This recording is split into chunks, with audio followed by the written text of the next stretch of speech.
For a time, we tried to contact him by radio, but no response.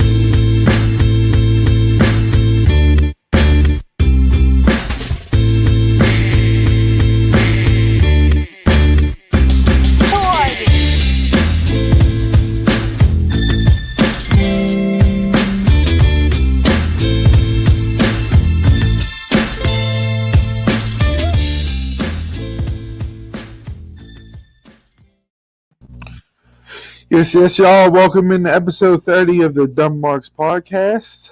Yes, Dumb Mark here actually got his internet to work this week, so glad you guys were able to hold down the fort last week. Appreciate that. Appreciate everybody tuning in to your favorite Saturday brunch bunch. Gentlemen,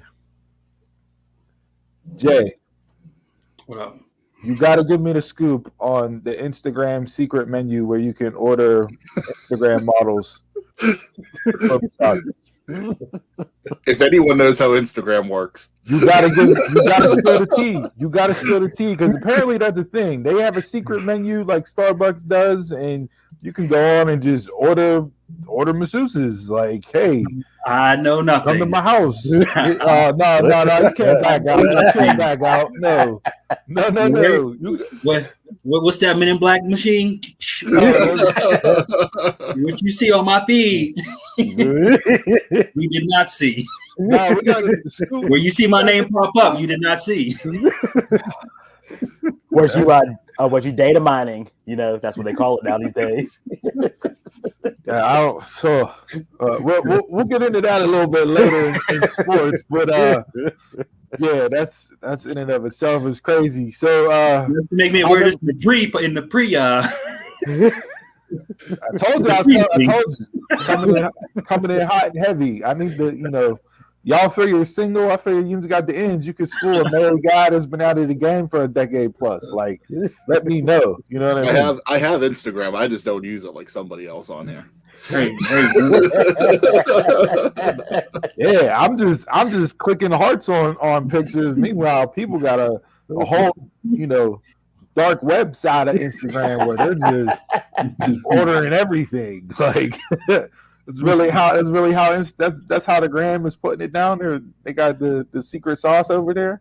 I'm guessing you just got to slide in a couple DMs. I don't know. Yeah, that's crazy. All right, how's everybody doing? Everybody good? Good week? Ready to pod? Ready to get into some stuff? I'm tired of that. Yeah. So this morning I wake up. I got about 4 hours of sleep. Wake up. I'm like, you know what? I'm gonna go to Dunkin' Donuts. Grab me a nice cold brew. Get a couple donuts for the kids. A little Saturday, nice spring morning here in Pittsburgh. Sun's out, So I I get over to Dunkin'. I go in to place my order. Lady comes up. She's like, how can I help you? What would you like? I'm like, let me get this whatever latte for my son. I'm like, and then I was like, I want a cold brew. She goes, okay, do you want anything in it? I'm like, I don't know, the one with that foam, the whatever kind of creamy foam, whatever it's called. I don't know. I want the drink with the stuff and the drink with the stuff. Typical Mark, right? Have no idea what I'm doing ordering at Dunkin' Donuts. So she just spits out a name of a drink, and I'm like, yeah, sure, why not? Throw that in. Yeah, I'll take that one. Good. Well, she gives it to me, and it is like the most delicious coffee drink I've ever had. It was like creamy foam with cinnamon, sweet. I don't know what it was. So I'm looking at the label, and I'm like, this label don't even make sense. It's called it says on the tag, it has a large Charlie cold foam cold brew. And I'm like, what the hell is Charlie? Like, you got that TikTok drink. I'm like, what is that? Like, no idea what it is. So Chris, you're a Dunkin' Donuts man. Yep. You put me on to the cold brew stout, which is what I was trying to get, but apparently apparently they're out of it now. That's like a St. Patrick's seasonal type thing. What is this large Charlie cold brew? I haven't had that yet, but apparently it's somebody on TikTok made that drink famous, so they put it on the menu. Is it the contest winner, or is it I think so. Charlie? Yeah, I think they did like some contest and whoever it was that came up with this drink, like I'll PayPal you some cash because I was at the TikTok dancer, Charlie. This thing is amazing. Which one did you go to? The one in McKeesport. Okay. Okay, no, I don't think that was it. Yeah, but it was. I was like, whew. This might be the dancing girl on TikTok, the Charlie D'Amelio or whatever. I think that's supposed to be who it is. Yeah. There was somebody around here that won a contest to have a drink named after him, and it's only at one local Dunkin' Donuts. Right, well, I just happened to luck out there. They parked my whole day up. I'm like, no, it's at all of them. This one? Yeah, it's a national drink. Yeah. Okay. And then I stopped and got gas on the way home, and then I realized that how much it costed. Brought me down a couple notches, but yeah, this is like I'm savoring it. I still got some left. Like I haven't even finished it off. I'm just gonna start calling you TikTok from now on. What's going on? What do you guys got? What's up? How's everybody's week? Everybody good? Good. Yesterday, I went and got my first dose of the COVID vaccine. So nice. Yeah. How long do you have to wait? 15 minutes. That's it. Everybody's 15 minutes, but me. Yep, that was it. Yeah, but the nurse who gave me the shot, man, she was uber hot. I was like, man. I mean, I should have threw out one of my bad lines and been like, hey, can I be your Pfizer to your COVID or something like that? Just give out a help or something. Yeah. Shooting your shot on the podcast. Okay. I mean, hey, if you're watching the podcast, shoot a message. You put on the glasses. Yeah. He got the glasses on. That's Stimmy D over there. Look at him. He out there flossing. He's like, baby, I got you. I'll take you to Lamont. I'll buy you a steak. I got that Stimmy. You'll be on connections. You gave me my COVID shot. I told you that's how you catch it. You would know. He out there popping and going.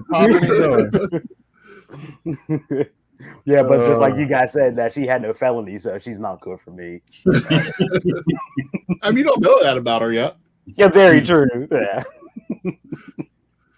So, all right. So we can start doing the dumb marks misconnections. I like that. Hey, listen, I'm out the game. I'm locked down, right? I'm married. I got 10 years into my life sentence, right? We're good, right? But we got 3 eligible bastards over here. We can have the Dumb Marks Connection show. We'll out there. I'll read questions. We can interview people. We'll have answers provided. We can set y'all up. Call it like Bumble Mark instead of Tinder or Bumbler or whatever else is out there nowadays. Jay was talking on Facebook about when he used to make love and now he don't anymore. Whatever type of that was a Celine Dion lyric. Who's quoting Celine Dion? Me. I just felt like quoting Celine Dion. When I was young, I never needed anyone, and making love was just for fun. Those days are gone. Pop and go, son. Pop and go. That's where it's at nowadays. Pop and go. The song was just in my head, so I was like, you know what? Let me just get out from the world. It makes it even better that it was Celine Dion. Like, never would have guessed that's where you were going, or that's where you pulled that from. It looks like we got a comment too. Is that the line you throw out there whenever you on the secret DM menu on Instagram? You throw the Celine Dion line out there. That's great. All right. Anybody got anything else in the intro before we jump into our normal TV, movies, games, whatever else we want? I'm good. We can roll on. Yeah. Yep. All right. Go, Donald. Kick it off. All right. Gaming news. The PS3, the PlayStation, the PSP, and the Vita, their store is closing down. So if you still play those systems, you won't be able to buy anything from their stores anymore. They're talking about late July, possibly shutting them down. So to go focus on the PS5. Gotham Knights, big game that was supposed to come out at the end of this year, has been pushed back to next year. So there's a lot of disappointed gamers out there for that. And Sony filed a patent for trophy emulation, meaning that possibly in the future the PS5 could start emulating PS1, PS2, and PS3 games. So Sony actually doing backwards compatibility. That's huge. Which is very odd for them. Yeah, they're definitely against it. But that's all I have for the gaming side. Anybody else have anything? Yeah, I just saw Xbox Live is changing the name of Xbox Live. So not to be confused, they're now, it'll be now known as Microsoft. Wait, what is it? Hold on, I'm pulling it up. It'll be called Xbox Network. So they made the name change to distinguish it between the Xbox Live Gold, which is their like gaming pass subscription, where you get everything. So people were getting confused with the names because they both had Xbox Live in it, and so they decided to make the name change. Nothing else really big to have to do with that, but that was kind of all that I caught. There's a game that dropped this week called It Takes Two, and it has a friend pass with it. So I saw that movie. I saw that movie. A movie? Yeah, with the Olsen twins. So let me get this straight. In the intro, we got a quote from the Celine Dion and an Olsen twin movie reference. Slowly losing any credibility that we've built up over the last 29 episodes. So it's a co-op game with a friend pass. Now the friend pass, if I have the game, all one of you have to do is download the friend pass so we can both play together instead of everybody on the game. What was the game we played with that before, Don? That was A Way Out. A Way Out, yeah. A Way Out, which was a very good game. Yeah. You don't find too many co-play or multiplayer games unless it's like battle royales or sports games. So hopefully they go forward with this. What kind of game is it? It's like an adventure game, 2-player adventure game. Yeah. But like the game me and Dawn played, A Way Out, it was like you needed two people to get through everything. So like actual two gamers, like you there was an AI on there, but the AI wasn't smart enough for the algorithm or something to play with it. Yeah, so it was personally made for like two human players. Okay. Because you had to talk through the puzzles and all that stuff. yeah. Chris, I saw that I had this from last week, but I wasn't able to get on. But rumored to be that there's going to be an N64 mini console come out this year. Okay. That's going to be preloaded with games like the NES was and Sega and that. So that's that's good. That's rumored to be the big new thing for this year. So a lot of stuff's up in the air right now with it. You don't know what to believe, what not to believe, what games are going to be on it, what games aren't. But from what this article said here is that it is expected to be released at some point in time this year. So I know you're a big 64. If they got Bond on it, I'm buying it. Like GoldenEye, I don't even need nothing else. I'll buy the movie just to play Bond. You ain't getting it. That's gonna be the problem. Yeah, what I think is gonna happen. Yeah. So I'm sure like all the games I want to play on there won't be loaded on it. That'll be interesting for Bond to be on it because Bond was a Rare game from the developer Rare, and they're Xbox now. They got bought out by Xbox, so they need Xbox's rights to release that. That'll be interesting to see though. If the money's right. Oh yeah, for sure. From it was like Animal Crossing cards that released yesterday. It's like in-game something you can buy and then use it online in the game. So we had like at least 50. Some Amazon guys came in and bought like 19 of them. And then we had shipped to stores for the rest of them. And people were apparently flipping these things online because it's American exclusives. And everywhere else in the world is paying big money to get their hands on it. So it's going to be like this for a while with anything exclusive. You ain't getting your hands on shit. Yeah. Yeah.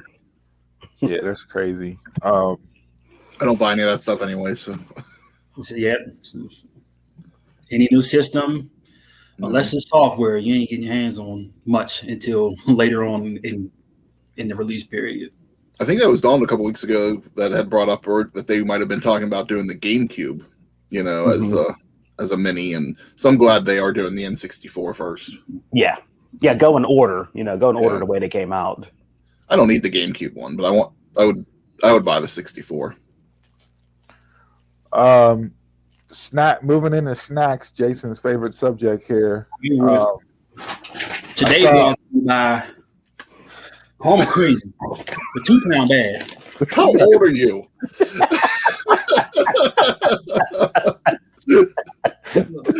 A friend of the family bought me these, and I'm like, I love them.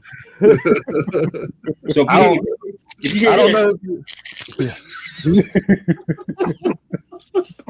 This guy, I don't know how much of a Pop-Tart guy you are, if you eat Pop-Tarts or not, but they announced three new flavors are going to be peach cobbler, banana cream pie, and lemon cream pie.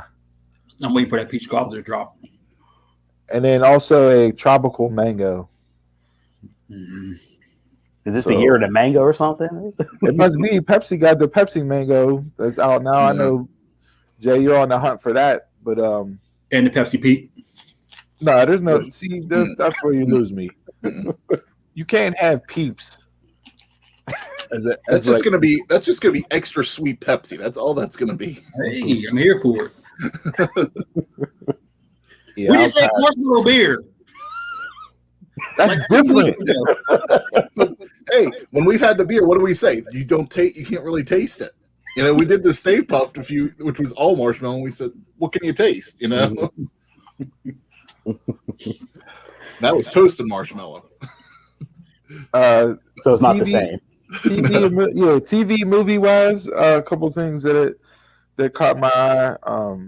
Ace Ventura 3 is apparently in the works. Why? So again, what's old is new.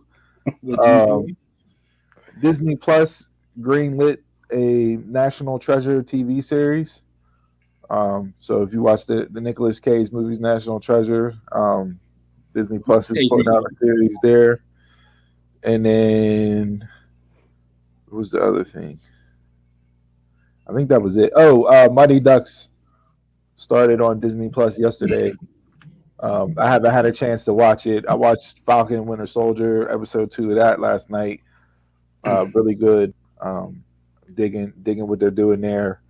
And then if you're on Netflix, Last Chance U. I don't know if you watch any of that. They did football for, I think, 3 or 4 seasons of football for Last Chance U. This year they put out a basketball version of Last Chance U. Done really well. Really good show. So definitely tune into that if you're looking for something to kill time. That's good. So definitely check that out. Speaking of Disney Plus, they announced this week that Black Widow is going to come out July 9th in theaters and also to Disney Premier Access. So if you want to spend the $30 on Black Widow, which I think this one might actually have the potential for more people doing it, that's going to be July 9th, like I said. And HBO announced this week a movie that I'm really looking forward to. It came out last year, but I've been waiting for it to go on something. It was Tenet. It was a real popular movie that came out just as the pandemic was happening, and HBO Max is going to get that. That's Christopher Nolan, right? Yeah. Mm-hmm. And that's going to start streaming May 1st on HBO Max. So I'm really looking forward to tuning in for that. And then Zack Snyder James Gunn dropped the first trailer for Suicide Squad. Yeah, didn't look bad. Official trailer. Didn't look good. It looked good. It has my attention. It has me intrigued. I wouldn't go to the theater to go see it, but since it's going to be on HBO Max, I'll watch it. Yeah, and I think it'll erase the bad taste that the first Suicide Squad left in everybody's mouth. It won't. It's DC. I got a little faith in Gunn to actually make it work. So I like We'll Suicide see. Squad. I didn't hate Suicide Squad, but There's a ton of people in this movie, a ton of huge actors in this movie. I'm wondering because the way the trailer started, I'm wondering if you need to watch Birds of Prey first, or if it's just you need to watch Suicide Squad 1 and then watch this one. I don't think you need to watch Birds of Prey. I still haven't seen that, although I really want to. I heard that was another one that was a good DC movie from what I saw. So yeah. But anybody got anything else? Speaking of Disney Plus, I heard Raya the Dragon was a flop. Really? Yeah, like sales wise. Though it may be one of the best movies. That is a top. I would argue that may be the best Disney movie I've ever seen in my life. I think it was people like just railing against the $30 fee. Sure. Yeah, of course. On the thing side, and still not going to the theaters. Yeah, like Mulan was a flop too, as far as people buying it whenever. But it was only on Disney Plus, so that did more numbers for people wanting to see it. Like it wasn't in the theaters. Oh, so they're off. Okay, so it's offsetting the theaters and all that stuff. Yeah, I get what you're saying. Yeah, I definitely can see that.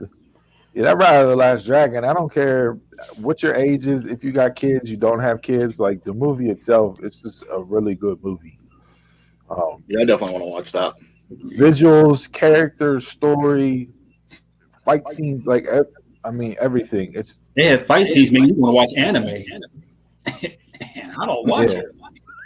Yeah, like me and my daughter watched it last weekend, and it was by far. She was like, "This is my favorite Disney movie," and so yeah, I would suggest it. I don't know when they're going to put it on Disney Plus without the premium. Probably 3 months later, like they did with Mulan. But probably when it comes on, I would suggest watching that. All right. Anybody got any? Oh yeah, Point Park University here in downtown Pittsburgh, actually by Alder Balder. They are starting giving out brewing classes. Not sure if you could just take that class or do you have to be like fully enrolled in the university. Okay, that'll be cool. Might have to look into that to see if you can if anybody just can take it or not. Usually, if they say it's for credit, that usually means that you have to be enrolled. But yeah, but that's all I have. Is that a trade? What'd you say? Would that be a trade to be a brewer? I don't know. Probably. And then I saw an article that ranked the best high school stadiums in each state across the United States. And for Pennsylvania, the Wolverina was ranked as the best high school to stadium in the state of Pennsylvania. So, congrats to high. That stadium is so unique based off of how it's built into the hillside and the angle that you're able to watch a game from the home side of the field. And then again, with all the improvements that they made over the years, they're up to a couple $1 million worth of renovations there. So just, it's a far cry from the mud pit that we played on midget football back in the day. And the good old days. Yeah. I haven't been to a game there in a few years, but it's definitely improved. But I mean, there was no place like that you wanted to go to a game to see in high school. It was awesome. Especially during the good old heydays when it was loaded. Man, that was an atmosphere. Yeah. And then being open, that you didn't lose any of the noise in that place. You heard everything. No, that place was. Now our senior year when we played Central Catholic at the 3 or 4 overtime game, whatever it was, that place was. You'd have thought you were down Heinz Field and Renegade was playing with the amount of noise that was coming out of that stadium. That was insane. But yeah, so I just found that interesting. They got rated number 1. I know they showed up on lists before in the past as being one of the best venues to watch a high school football game. But to be picked as the number 1 high school venue in the state was something that I felt was good, considering we're all alumni and all graduated from there. Last thing for me, Versus. I don't know if you guys watch Versus, if you tuned in at all during the pandemic. Last week or 2 weeks ago was Ghostface and Raekwon.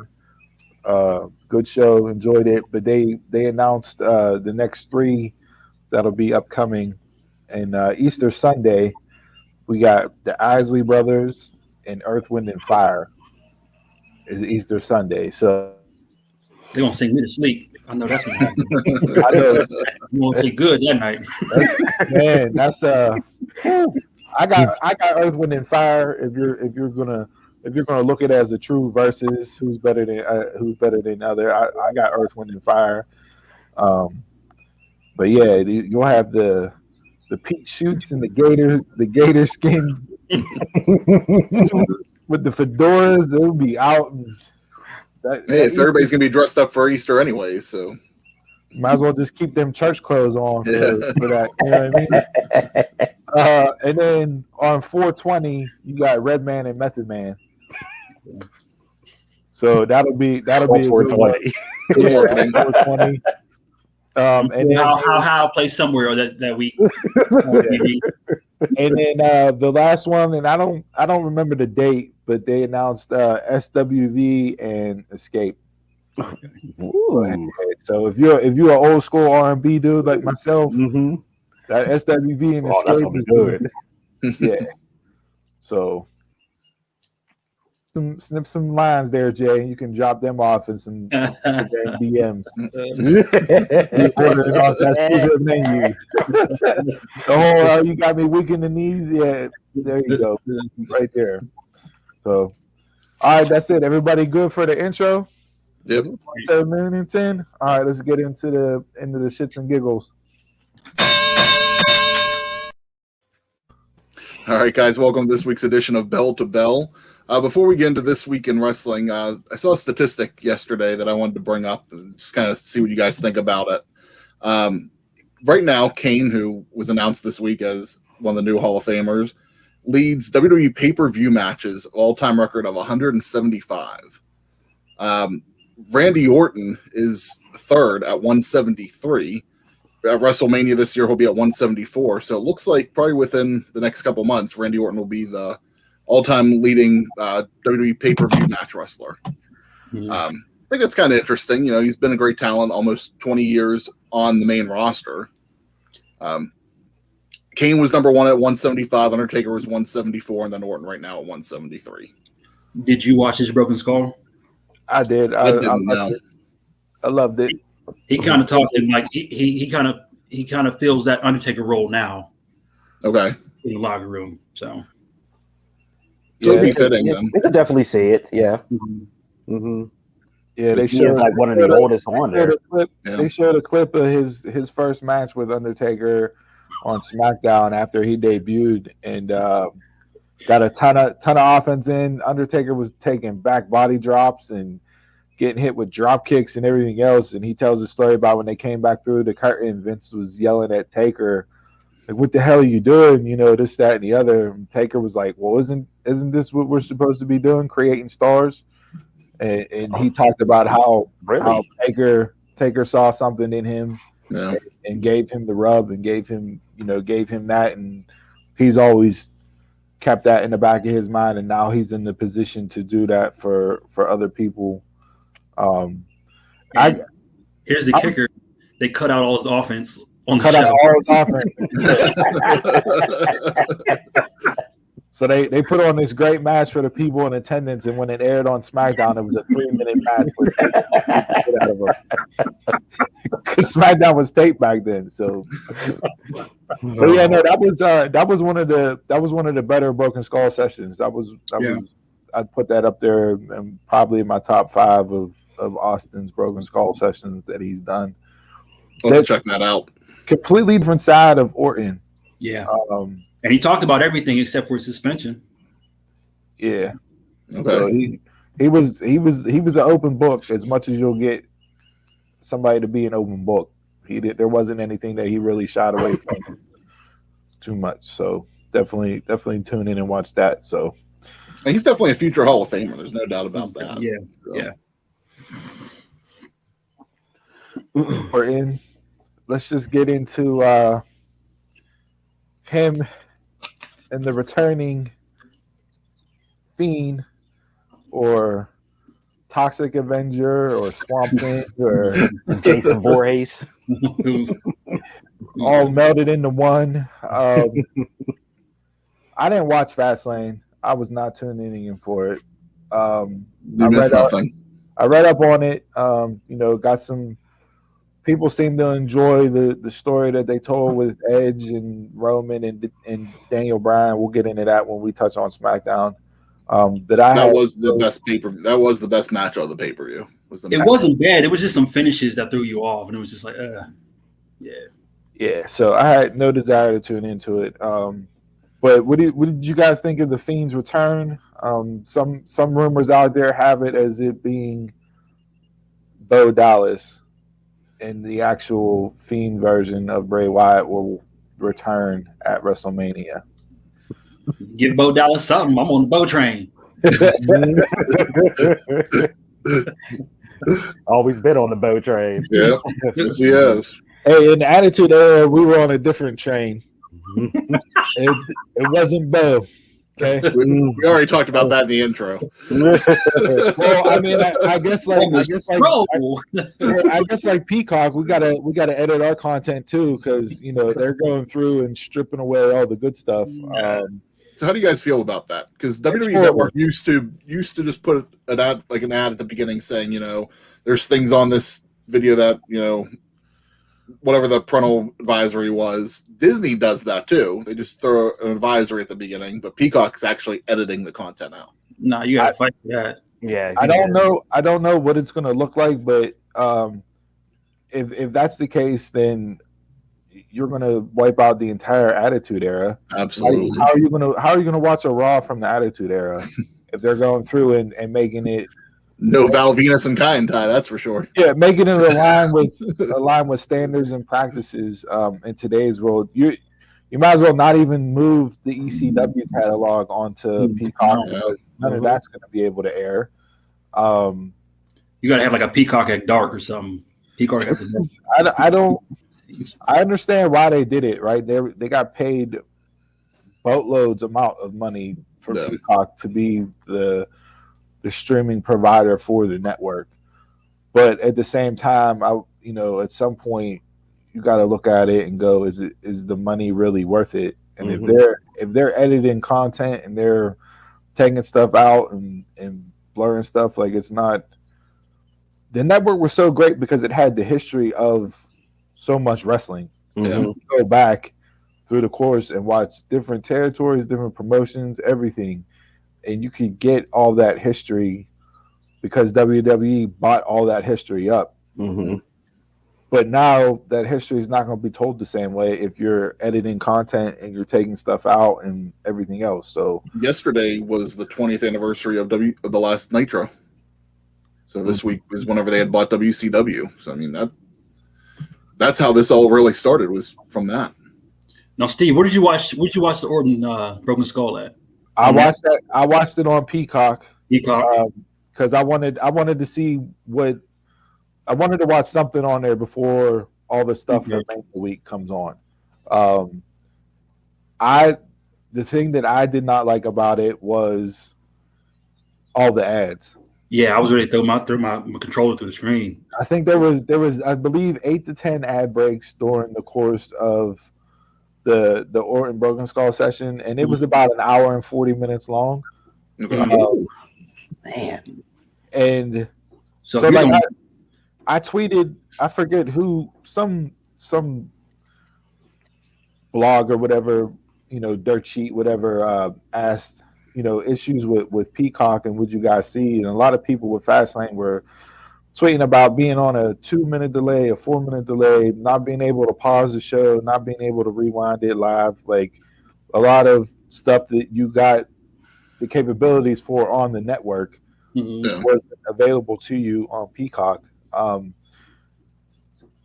I tweeted about the ads during the Broken Skull session. I'm like, 10 ads like every, it's worse than YouTube. And somebody tweeted back like, well, just pay for the premium. I'm like, I have it paid through Comcast through my internet. So I'm already, it's already worked into the bill there. I'm already paying for it. I'm not double dipping and paying double for something that I already paid for that's included in my Comcast subscription. So like, if they're putting ads on everything that's not a live show that's going to air on the network, it's not going to be an enjoyable watching experience. Yeah, no. And it is kind of in line with what they have, because on a typical like sitcom, so a half-hour show, 20-some minutes, they usually have about 3 ad breaks. So if you figure for every half hour it's about 3, that would be in line with. It messed up the flow, and sometimes it didn't seem like it. There were a couple times they did the ad break, and then whenever they came back to it, it didn't seem like it lined up where they left off at. So I don't know if like I missed some stuff. Well, you figure because it was made for not being ad breaks, right? Yeah. So it was super funky and super weird. It feels like Facebook, when you get right to the point you want to see ad break, and then they slap an ad in, yeah. So I mean, I get it, but at the same time, like I said, if you're doing you're doing all that on top of not having the capabilities to pause, rewind, and all the stuff that you had on the network, plus you're editing content, like I gotta think this is going to be more of a negative thing for WWE than what they initially envisioned whenever they signed on to do the deal. One thing I didn't like about it was Peacock has like a channel lineup, like where you can watch stuff like on loop, and I thought they said they're going to make a WWE channel. So I thought I was like, cool, mate. They're probably just going to slide the WWE network over there, and that's where you'll watch the pay-per-views. But when you go to that, it's like it has like content. So like it'll have like WrestleMania 32. Well, when you go down to WrestleMania 32, it doesn't play from wherever it's listed like in the guide. It starts it on demand to watch it from the beginning. It's like, so why have a channel if you're not playing content on there? Like, why can't they just WWE Network has a live stream? Why can't you just put that going all at the same time? Because I agree, like I was on at least a 2-minute delay for Fastlane, so it's like you just have the feed, the pay-per-view go from there, and that's your feed. You don't have to have it be a special area. And I know WWE sent out a survey asking for feedback in issues that people saw, and they gave some multiple choice, some you could write in some stuff. So maybe as this thing goes on, they work out the kinks for it, and that I feel that's why Fastlane was booked, because they wanted to put a pay-per-view on the network on Peacock before Mania to try to get through some of these issues and bugs and that. But for me right now, starting out, it's not an enjoyable watching experience, and that's a shame, because I'd hop on the network just randomly with playing stuff in the background while I'm doing things, just because it was there and could do it, and I could throw on anything that I wanted to from whatever era and was able to watch it. And now you can't do that. Yeah, like I was watching the WrestleMania on there, and they didn't have no skip match function at all. So you had to try to fast forward if they would have let you, and then guess where the match was. It was like, because sometimes I just like to go through like certain pay-per-views and watch certain matches. Sure. I don't want to start from the beginning and then fast forward my way all the way through, or watch the whole thing. Right. Like, I just want to go directly to that match. Yeah, so we'll see how stuff comes out with Mania week. We know the Hall of Fame will be on there on Tuesday night. You'll have night 2 of TakeOver will be on Peacock, and then you'll have both nights of Mania on there. So more to come on that front. But yeah, so let's hop back into WWE.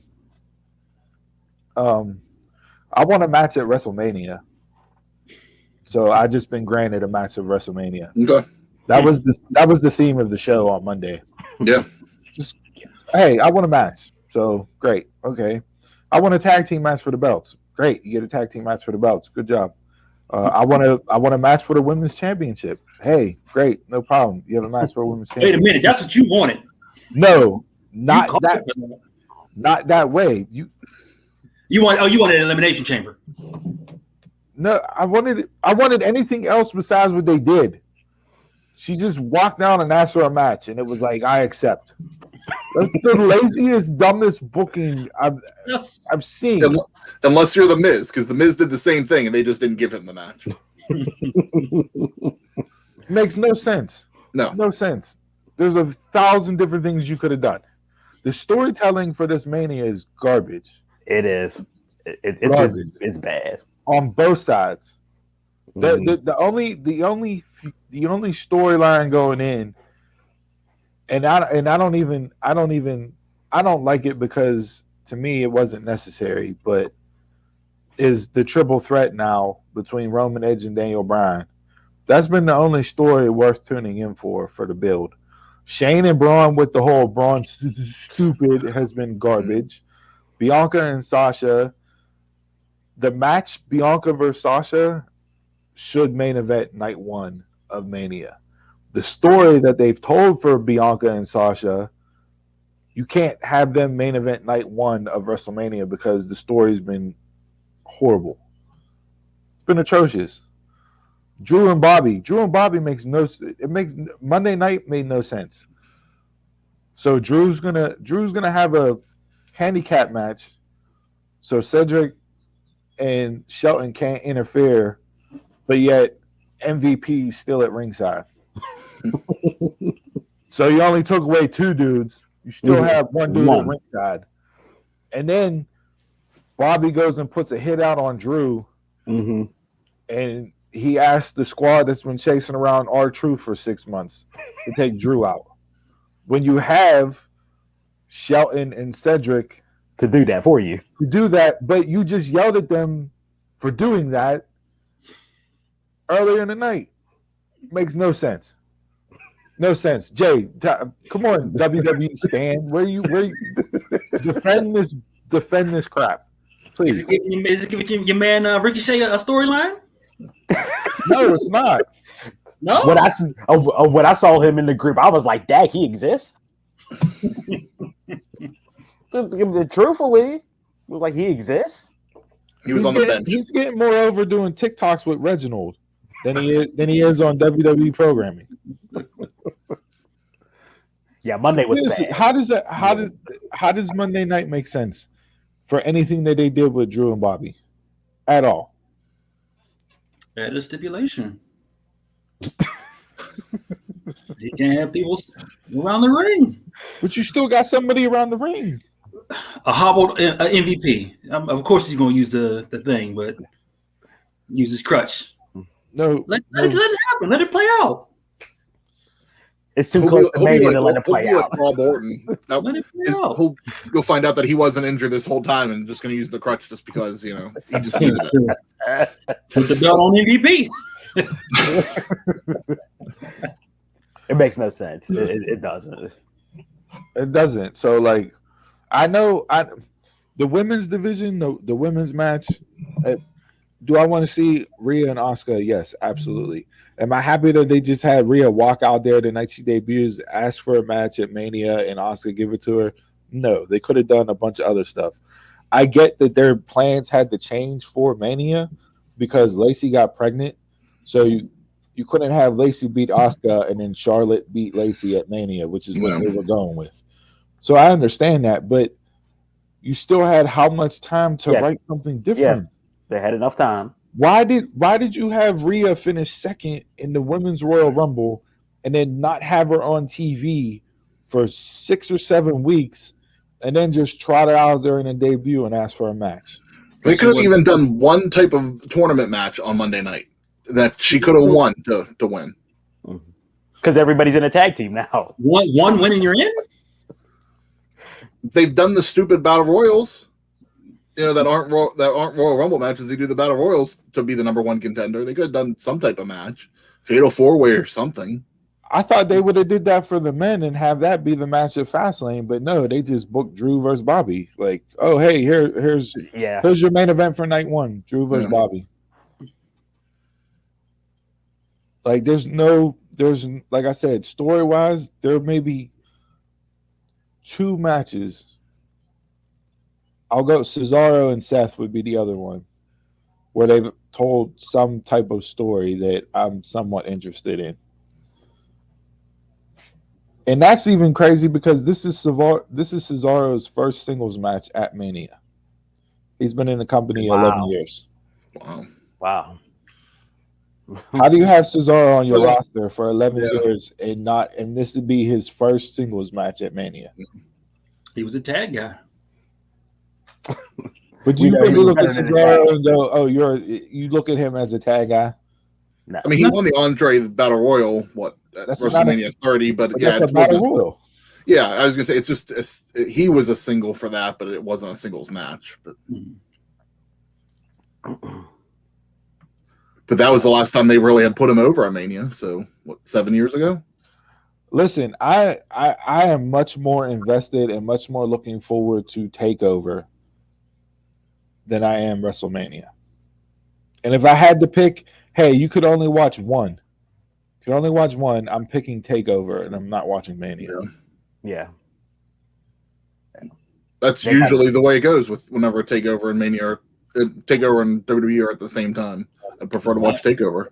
I'd kind of agree. I always take a TakeOver, just wrestling wise. Wrestling wise, yes, but I mean the build and the storyline for matches that are on the TakeOver card blow away anything that's on the main roster right now. I mean, you put together a Ciampa versus Walter match in the span of 3 weeks, and it's more compelling than any storyline you told on the main roster. I can't wait for that match. Mania. That could be match of both nights. But I thought you can't tell a story in a week. They didn't. It wasn't just 1 week. 2. Walter's been around for 2 weeks, but they've been telling the story for about a month. Because it started with Imperium and Thatcher being taken out and everything else. So they've been telling the story for about 4 to 5 weeks. So it hasn't just been 1 week. It wasn't just Walter showed up, Ciampa came out and said, "Give me a title match at TakeOver," and he got it. They've been actually telling the story. Come on. What do you mean? Come on. How do you? I'm not wrong. Prove me I'm wrong. So in the same amount of time, you can't tell Sasha and a story between Sasha and Bianca? No, they have one show left, and it's Friday before Mania to tell something. What the hell have you been doing since the Rumble? Slapping each other. Let it pick up, man. Let it pick up. It should have picked up a long time ago. There's no defense for how they've put this Mania together, storyline wise, because nothing has been good. The ratings normally spike, even for Raw being 3 hours. They've spiked on the road up to WrestleMania, and the ratings have gone down each week as this build has gone on. Still won't watch. Which is it's unacceptable. And I get it. Like WrestleMania is the Super Bowl where people are going to tune in regardless of who's playing in the game. But at the same time, you can't have that much of an ego towards it and just think that, oh, we don't have to do anything and people will tune in automatically.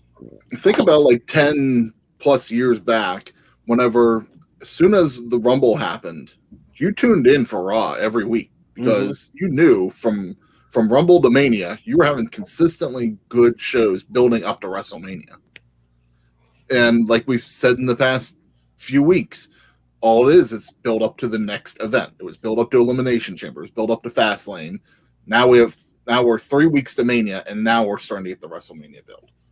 And that's why you're getting these people coming out saying, I want a match at WrestleMania. Well, of course they're doing that, because what else are they going to do? They haven't built anything else up. You can't tell them in 3 weeks? Not WrestleMania. Not with them. Not WrestleMania. Not WrestleMania. No. WrestleMania should be your 2 Rumble winners. That should be a long-term storyline. And like Corey Graves said, everything else can be on the fly. If Corey Graves said you win the Royal Rumble, you get the main event of WrestleMania. So why isn't that the case for the women? If you what? if you win the Royal Rumble, you main event WrestleMania. So why is that not the case for the women? I think they may. From all the backlash that they're getting. Sasha said their or when she was on commentary, she said we get the main event WrestleMania.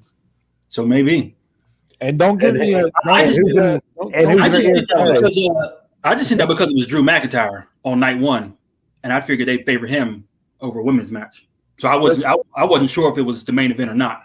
But that goes against your logic of the Royal Rumble. The Royal Rumble winner main events WrestleMania. Yeah, but think about whenever it goes back to one night. You can't have two matches main eventing. You have to pick one or the other. Co-main event. True. That's why you get the co-main event. But now you have two nights. So if you have a men's Royal Rumble and you have a women's Royal Rumble and you have two nights for WrestleMania, then one night should be the women's main event and one night should be the men's main event. That's the whole premise surrounding Royal Rumble. I think they're doing night one.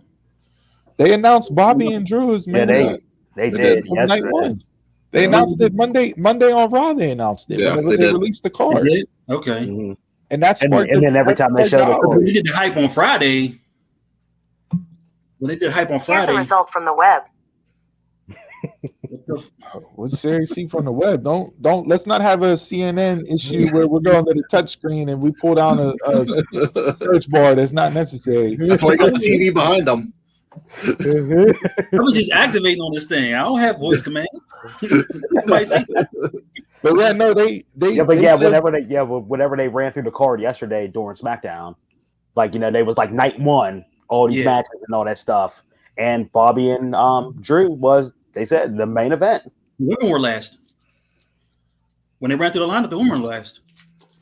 If they not, like I said, I didn't watch SmackDown last night, so when they ran through the lineup, like the actual card, the women were last. But they haven't formally announced that yet. Now I know after Monday they caught a lot of heat. See, when I seen it, I was assuming they were main event, but I wasn't sure. When they tweeted it out, they did tweet that the WWE Championship is night one main event.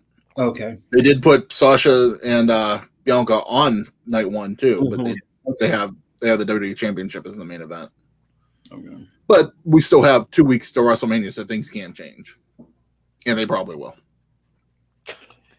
I just thought, so I don't know. Like I said, Mania for me right now, I don't know what they're going to do over the next 2 weeks to get me excited for the card. I'm much more looking forward to TakeOver. Yeah, I agree. Yeah, they got a lot to do to get me interested in Mania. A lot. And even the I don't want to say the lower card part of TakeOver, but even the lower card has been booked good. Like the stuff with Gargano this week on NXT that got announced. So they have the 12-man Battle Royal, the 6 men that win that on NXT, they face each other night one in a gauntlet, and then the winner of that faces Gargano night 2 for the North American belt.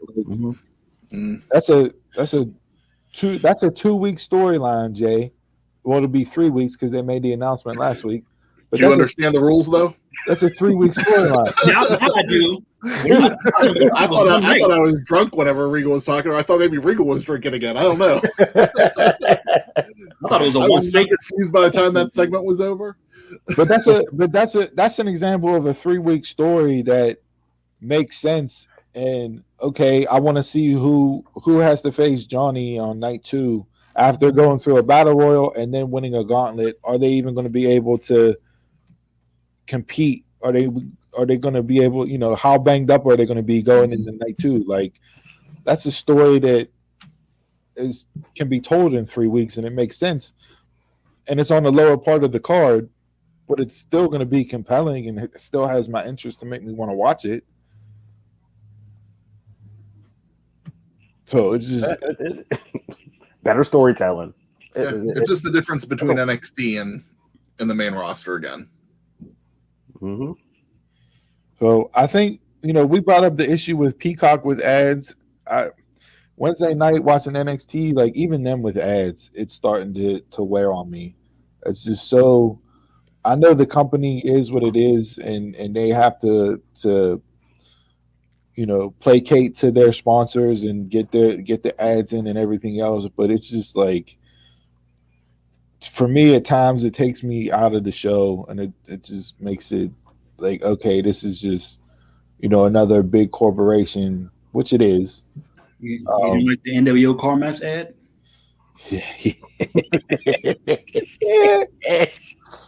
I was like, wait a second, is that an NWO ad? Like, yeah, if I heard the CarMax ad one more time on Wednesday night, I was one thing I'm over on NXT and AEW, the picture-in-picture. Yeah, I don't need that anymore. Like, if it's a big match, maybe the main event may be cool, but not for every match. Go back to the rest, the holds. Give me a 2-minute hold. I'll take it.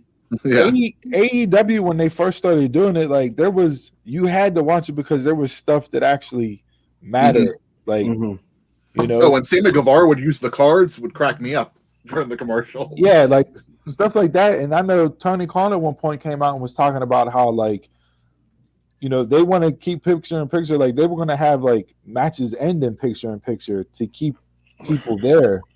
But that never came to be. You never seen it, and now it's JR mistiming announcing the picture-in-picture spot. How many times do you hear him say, "I promise we're going to picture-in-picture," and then he's like, "Right now." And then it's like, look, get your timing down. It takes me away. I'll watch the commercials. Yeah, I still want, like, if I'm watching it after the fact and not live, I fast forward to the picture-in-picture stuff anymore. Yeah. I don't know. You guys got anything else from Raw or SmackDown or NXT from Wednesday? I know it was more of a bitch session, but did you like anything? Yeah, I got another bitch. LA Knight just debuted recently. Thank you. Yeah, and Bull Dempsey beats him. No, don't do that to Bronson Reed. Bronson Reed is not Bull Dempsey. Don't do that.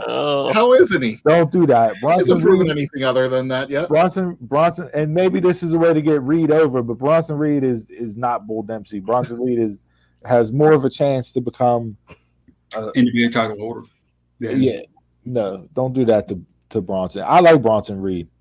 Before 2021's over, he's going to become a comedy act. Bronson Reed? Yeah. Yep. No, I don't think so. How much you want to bet on that? What do you want to bet on that? I can't take big guys in the Punkle Story singlet, but the guy's all right. I'll put 20 on it. All right. There's no way. Y'all heard that.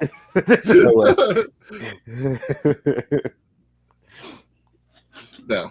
I don't like the fact that you had LA Knight lose in his first match. Yeah. So it's like, what does that do for him? How does that establish him at all? He's NXT's Miz. That's just who he reminds me of. Okay. And looks like Miz. That's just who he reminds me of. I just don't get the point. You have somebody brand new debut who's talked up the way that he's talked up, and you have him lose first night out. Yeah. So didn't he fight last week? He had the Yeah, he did. Yeah. Talk about that squash match real quick. Yeah, the squash match, but like he's 1-1. 50-50 booking, right? What to know for? Yeah. It ain't the same person. That's true. Anything with anything else Wednesday nights or either or? Did you see the choke slam on the table? That stiff ass choke slam? Yeah. Broke? Yeah. Table, no not even a cover. Nothing. Hey, like Chris, drop me out for a sec, Chris. Okay. That table, the table was a no sell. That just like it hurt. Mm-hmm. It did. Well, you want to wait to talk about AEW until Steve come back? Oh yeah. Or we gloss over that. No. Okay. No, we can start on AEW. That's fine. Yeah. What do you want to start with? Oh, I was just talking about you guys because I'm just. I thought you had something. Hey, I didn't. Hey, the AEW hater brings up AEW. You got something to I wish I say. had somebody walking behind me in a Sting mask, pacing back and forth. But oh yeah, we gonna talk about that. We will. Mm-hmm. It was okay. I just got done watching it. It was all right. I don't mind Omega being unhinged. I like an unhinged Omega. Yeah. It seemed like it fits his gimmick like very, very well. Doing all this stuff, like beating people with chairs and everything, just going out. And the way he dogged out the Young Bucks partner, whoever he was like he tagging with him. That was Cutler. That was the guy who was always getting beat up when the very first started. Okay. The guy who he was like a cameraman or something. Okay. Yeah, he does like the BTE filming and stuff like that. I swear he has a different gimmick every time he comes out. We start talking about AEW. All right. Yeah. So high praise. To bridge over, so you had the boyfriend and girlfriend pairing of Adam Cole and Britt Baker give good promos on Wednesday night. Would you guys? More O'Reilly. I mean, that just like talking wise, I can't. Him and Roddy just take me out whenever they start talking. I had that same that same thing. I think Kyle did a really good job, but Cole, I like far and away stole the show on the microphone during that segment. What he does, he's great on the mic. Mm-hmm. What'd you think about Britt's promo? I think Donald voted for.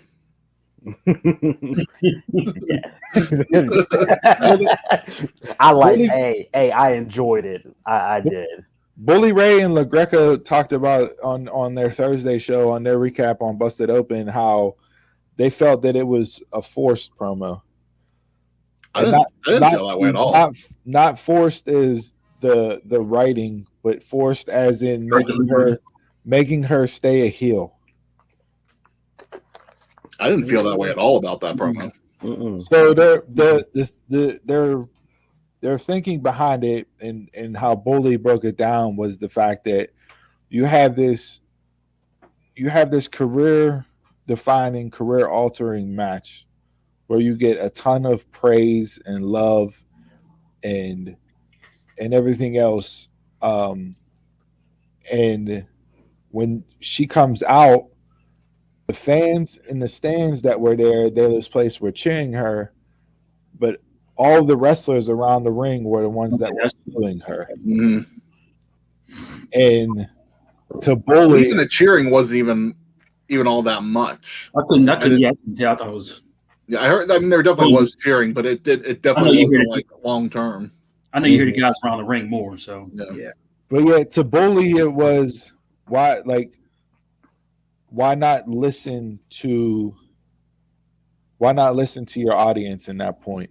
Like, who won after that match, after what both women did in that match? Why would you want to boo her? Like, she's not somebody that should be booed based off of the performance that she gave. And to him, it would have been better if you have her cut the promo she cut, then have somebody else come out at the end of it and call her out on it, so that they can get the rub off of her. So he said, like, have somebody come out and say, you know what, Britt, like, after all the praise and love and everything else that you got over the past week from what you did in that match, you come out and you talk down to these people, you say the disrespect that you showed towards Mick Foley and everything else, like, have it play out that way. I just don't see how you can have her stay as that top heel after that performance that she gave. Yeah, I didn't feel like she needed someone to help keep her as a heel. I feel like that's her role. Mm-hmm. And why you would want to change her to maybe being a good person whenever she's excelled as a heel the past year, and she hasn't had that rub yet from it. Maybe that match. I think that match elevated her a little bit more as the heel instead of that wasn't her quote unquote pinnacle of the character. And yeah, I mean, when she gets put into a title match with Shida, whether it's a Double or Nothing or All Out later this year, she needs to be the heel to go over in that match. And I don't agree with that. That it was forced or anything. I think she did her job. I thought it was a very good promo from her. She just continues to excel on the mic. I love the promo. I think NWA did more as a follow-up to the match than what AEW did. I didn't see. So, I mean, Thunder Rosa fought Camille for a number one contenders match to face Serena Deeb. And, you know, the announcers at the start of the match played up the match that she had with Britt, and is she, you know, what type of physical shape is she in? Like, mentally, is she exhausted mentally because of the range of emotions from the match and everything else? Like, to me, they just followed up on it a little bit better than what AEW did. You just have Britt walk out and no music, no nothing, like just have her walk out on stage and talk to Shivani and give a promo. Like, I liked when she threw the mic at Shivani, but I was kind of hoping her and Shivani are very good. They play well off one another, and I was kind of hoping for a little bit more with that. But for being a 3 minute promo, it was what it was. And yeah, so I mean, to me, she has to win the belt at Double or Nothing. Oh, for sure. Sheeta would have held it for a year at that point. She's beaten everybody. Like, to me, she has to win the belt at Double or Nothing. I don't know. And I think, I mean, Sheeta doesn't really talk much on the mic. So you get Britt as champion and talking on the mic every week. That's going to help elevate the women's division. Yes, for sure. Not every week. Maybe like on Dark or whatever. I'm not saying every week on Dynamite, but maybe. But they definitely need her, you know, to be the face. I mean, not the head of the women's division to get it going. Yeah, because I still think it's lagging. I really do. It's hard because I feel like a couple of the women that they would have pushed over this past year, you know, either weren't able to come over and be in the country because of the pandemic, or they got hurt. Like, to me, Chris Statlander was on her way to becoming the top babyface of the division, and then she goes down with her knee injury, and she's been out, you know, a year or a year plus at this point. Still no time. Anna Jay just got hurt. Like, I like that they gave Tay Conti a win on Wednesday, beating Nyla Rose. I like her in the ring. You know, I think she's somebody that you could, you know, work up the card and get her to a point. But you can consistently see her growth from NXT. Like, almost every month, you can see her growing as a character and a performer in the ring. As a character, I don't see what y'all see. I just see a wrestler. I see wrestler. Yeah, I don't see character. I don't see character at all. I think you're going to start to get the character now. From Wednesday, like starting off from Wednesday night, starting to get more of character work. And I don't know how much they would have had to pivot, because you had the story with her and Anna Jay, you know, being attacked getting a tag, and she joined the Dark Order. Yeah, like, trying to break her in and stuff. Yeah, like, I like how she ran out at the end, you know, the melee to end the show to go off the air, and she you know, attacked Bunny. So glad to see Ali actually getting, you know, able to wrestle. She's only been there for how long and hasn't even had a match yet.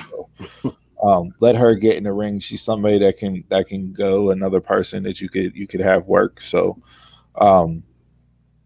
there are a couple other segments that I, from just like a promo point wise, I felt Scorpio Sky did a great job on the mic. I like his character, what he's doing with this whole face of the revolution persona that he's elevating. I thought he had a good promo in his vignette. Is he a dark main eventer? I don't see anything else but dark. And he's somebody who should be on the main roster constantly. Yeah, I agree. I think Scorpio needs to be on Dynamite way more than what he is, and be put into more prominent storylines than what he has been so far. And I know he missed time with the injury, and he was out for 2 months or whatever with a sprained knee and that. So maybe do you give him the rub at Double or Nothing over Darby? You could certainly build to that, but that's a 2 months. Yeah, I mean, you could. If Darby becomes this fighting champion every week, yeah, I'd do it. But Darby have to do it without Darby's Darby's not somebody that needs a belt. No. Not saying that Scorpio needs the belt, but you know what I mean? Like Darby without a title is fine. Mm-hmm. He's going to be over regardless. Like, yeah, he was over before the belt, and he'll be over after. Right. So I could see you continuing that story with Sky, and then him actually getting the win over Darby. Yeah, like, I can run with that. If he does the week to week, he's currently building as like a certifiable champion. You know, before it gets taken off of him, and not just this guy with like 2 defenses. I liked his match a lot with Silver. Yes. Mm-hmm. It was a very good main event. I thought Silver stepped up to be put into that main event. Not saying that he's going to be a heavyweight champion, but you know what I mean? Like, to be in the main event match of a Dynamite, I thought he showed up and showed out. And I know it's been a negative that we've talked about the past few weeks, but it was nice to see 2 young talents that were AEW developed be the main event. Mm-hmm. Yeah. Yes. It sucks that he got hurt, but luckily he doesn't need any surgery. So don't know how long he'll be sidelined for. He said still 4 to 6 weeks. 4 to 6 weeks. Okay. Yeah. But like Dark Order need any more hits. Man. Back to the just the focusing on the talking segments and not necessarily matches. The Cody and QT segment I felt was terrible. Yeah. You said that about the stacked card in the first match between was Cody versus QT. I'm like, get the fuck. Yeah. Well, that's an exhibition. Yeah, an exhibition. I just didn't, for some, and again, we've talked about this before, where you have to watch Dark to get that storyline, because he was explaining stuff on Dark and Dark Elevation, and then you just throw him out there on Dynamite to cut that promo, and it's like, okay, wait, you have your wife in the stands, but yet you are running around with Bunny. So, like, is she cool with that? Like, y'all got an open relationship? Is that okay? Like, there's no reference being made to that. That was like a big plot hole. Yeah. That did throw me off. He was like, my wife is in the stand. Yeah, was like, wait up. Yeah, just no. I didn't like how it came off. I didn't like what was said. It just didn't work for me. No. From that standpoint, I like the Christian and Kazarian back and forth backstage. I do want to see that match next week. Go back and watch their match from TNA in 07. Their ladder match. Fantastic match. Them two have good chemistry in the ring. I think that's a good match for Christian, because Frankie's a pro's pro, and will keep him safe and make sure he's able to work out whatever kinks he wants to work out in the ring. So I think that's a good matchup to have him debut in. Good opponent for him coming out the starting block. Where do you put Christian going into Double or Nothing? Where do you put Christian?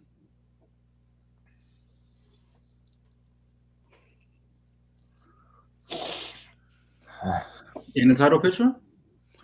No. I don't. No. That's what seemed to. The hell? Not a title picture. Not a Double or Nothing. That's what he wants. Title picture. I don't know what they do for a title match at Double or Nothing. I mean, you got Kenny versus Rich Swann first in April. Mm-hmm. Right. I just don't. Kenny this week on the microphone on both shows, I did not like his promo on Impact. I thought it was like a 12-minute long-winded version of just him talking about the same things that have been said over and over again. Mm-hmm. Besides him saying he's better than Ibushi, which was like the big internet and the buzz. Kenny called out Ibushi. Like, I don't really care. He just loses me on the microphone. Yeah, it's not his strong point. Mm-hmm. Yeah, he does his job in the ring. He needs to let Dawn be the mic. Dawn sound too much like that clear ass guy for dry clear ass. He's just too monotone. He has no cadence. I tune out. Which is crazy because Callis is one of the best talkers. But he has no inflection. I don't mind Callis. I don't. Very monotone. I'm like, I don't mind him. Listen, he's not full heel yet. Like I think he still kind of plays like a little bit of a jovial guy. Mm-hmm. Like I guess like walking the line a little bit still. Mm-hmm. But like whenever he was Cyrus and ECW, full heel, I mean that's kind of where I need Callis to be. Yeah. And then I love the Kingston and Moxley promo segment. Them two play well off of each other. Kingston is what he is on the microphone. Like there's not a lot of people that can. Hey, they can do that every week as long as they don't come out and wrestle. I'm fine. Like once I see Moxley, I'm like, this is definitely a good spot for both of them working together. I think they work well with one another. I think they have good chemistry. I'm cool with it. I'm not a huge fan of either one, but I'm cool with them. Yeah, if you're gonna take Moxley out of the main event picture, then have him run with Kingston as a tag team and the way that they set it up and everything else. I'm fine with having them get a run. Whether or not that's them winning the belts, who knows? But let them go down. You know, let Moxley float in the tag team division for a while, and then you can bring him back up whenever you want. Oh. Match wise, wrestling wise, what do you guys think the matchups on Wednesday? So Darby and Silver was good. Yeah, Darby Silver was good. That was my favorite match of the night, except for Sting pacing back and forth like an old man in cosplay on the stage. Yeah, that was that. If their story's over, it needs to be over. Yes, they need. Because Dark Order really isn't that heel group anymore, so it wasn't like I know they were like there and interfering a little bit, but not the way that Sting needed to come out for. Yeah. Once I got the context of it, I was like, okay, this is reasonable. But like when I seen like the clip of it, I'm like Sting pacing back and forth, like here we go. Yeah, the guy just in the background every show. Just get out. It doesn't. And on the hard cam too. It was just like not on the side, just like right there. It's like we're trying to focus on the match, but nah, the spotlight. So what about Team Taz's promo this week? I mean, kind of going off of that, where it seemed like Taz was controlling Ricky and Brian Cage. Are we going to see a rift between there, kind of like Farouk and The Rock? I don't think Ricky is by far the star. Yeah. Cage to me doesn't. I get why they put him with Taz and to start out with. If it would have just been him with Taz, then I think I'd be more on board with keeping him with Taz because Taz could be his mouthpiece. Mm-hmm. Cage is not strong on the microphone at all. Not at all. But when you form the group and you add in Ricky and Ricky just jumps off the screen at you from the minute you look at him, it's kind of hard for Cage to get any spotlight at that point. So if you're going to have them rift and leave and let Cage go out on his own, fine, so be it. Let it happen, and then you know what I mean. Ricky can take over and be the number one guy there. I kind of hope that this is just a blip. I hope it isn't Cage leaving the group for good because I think Cage would get lost without Team Taz. Like he might, maybe for the first couple weeks they might do something with him, but I think it'd kind of be like a Lance Archer. Okay, we'll see him just occasionally. Yeah. Another legend. Yeah. What'd you think of his promo this week? Who? Archer with the bat. I don't need that match. I really don't. I don't need Archer. Yeah. Let Jake cut the promo. Coming to my side. Thank you. Thank you. Let Jake be the one to cut the promos. Not saying that it was terrible, but I buy more in the Archer and what the persona that he's given or persona he's supposed to be if Jake is his mouthpiece and cutting the promos for him. Just have him destroying dudes. Like he needs to go back to just, picking people up in the locker room and throwing them up through the ceiling. Get him back to being that version of the Murder Hawk monster. Yeah. And then lastly, promo wise, Pinnacle. What'd you think after the match? Themselves, what they cut? I enjoyed the match. I didn't think the after segment did anything. I thought Dax did like the old school shouting promo that you used to get in like the 80s. With the, like, you know what I mean? Like when Tully used to be riled up after a match on TBS, he'd walk right over and start cutting the, you know what I mean, a promo. I like the tagline for the group. When you're in the Pinnacle, you're always on top. Like I thought that was a good tagline. And the theme song, kudos to the guy that came up with the theme song. I'm not feeling the theme. What? I'm not. It's a play off the Four Horsemen. Yeah, I know. It's something off the Four Horsemen. I like it. I dig it. Hates the legends and the themes. Come up with something else. Like, come on. Like, I know it's all the Four Horsemen theme going through the history and that stuff, but something else. But don't take that theme song. So what we gonna listen to? What's his name? Damian Priest. Is he gonna take the Rock's theme music? They're gonna mix that. I'm sorry, what? Yeah. You were not comparing those two together. I'm just saying they're gonna mix that. So that's what we're gonna do. We're just gonna take young people and start mixing Legends themes music into their music now. He can go take Corbin's relatable. Damn. No, I don't like that. Damian Priest and The Rock. What is wrong with you? Not what's wrong with me. What's wrong with them? Mixing theme music. And I just believe in Warlow and this whole Pinnacle thing. I'm for Warlow. Everybody else can kick rocks. I'm starting to become on Jason's side with this. I like the group. I like the group. I think I do agree. I think that Wardlow will be the star of the group. If that's what the group does, if there's one thing that it does and one thing only, if it makes Wardlow a future star, I'm cool with that. Yep. I'm just waiting for the rematch or the first match of Pinnacle versus Inner Circle, so we can get this all over with.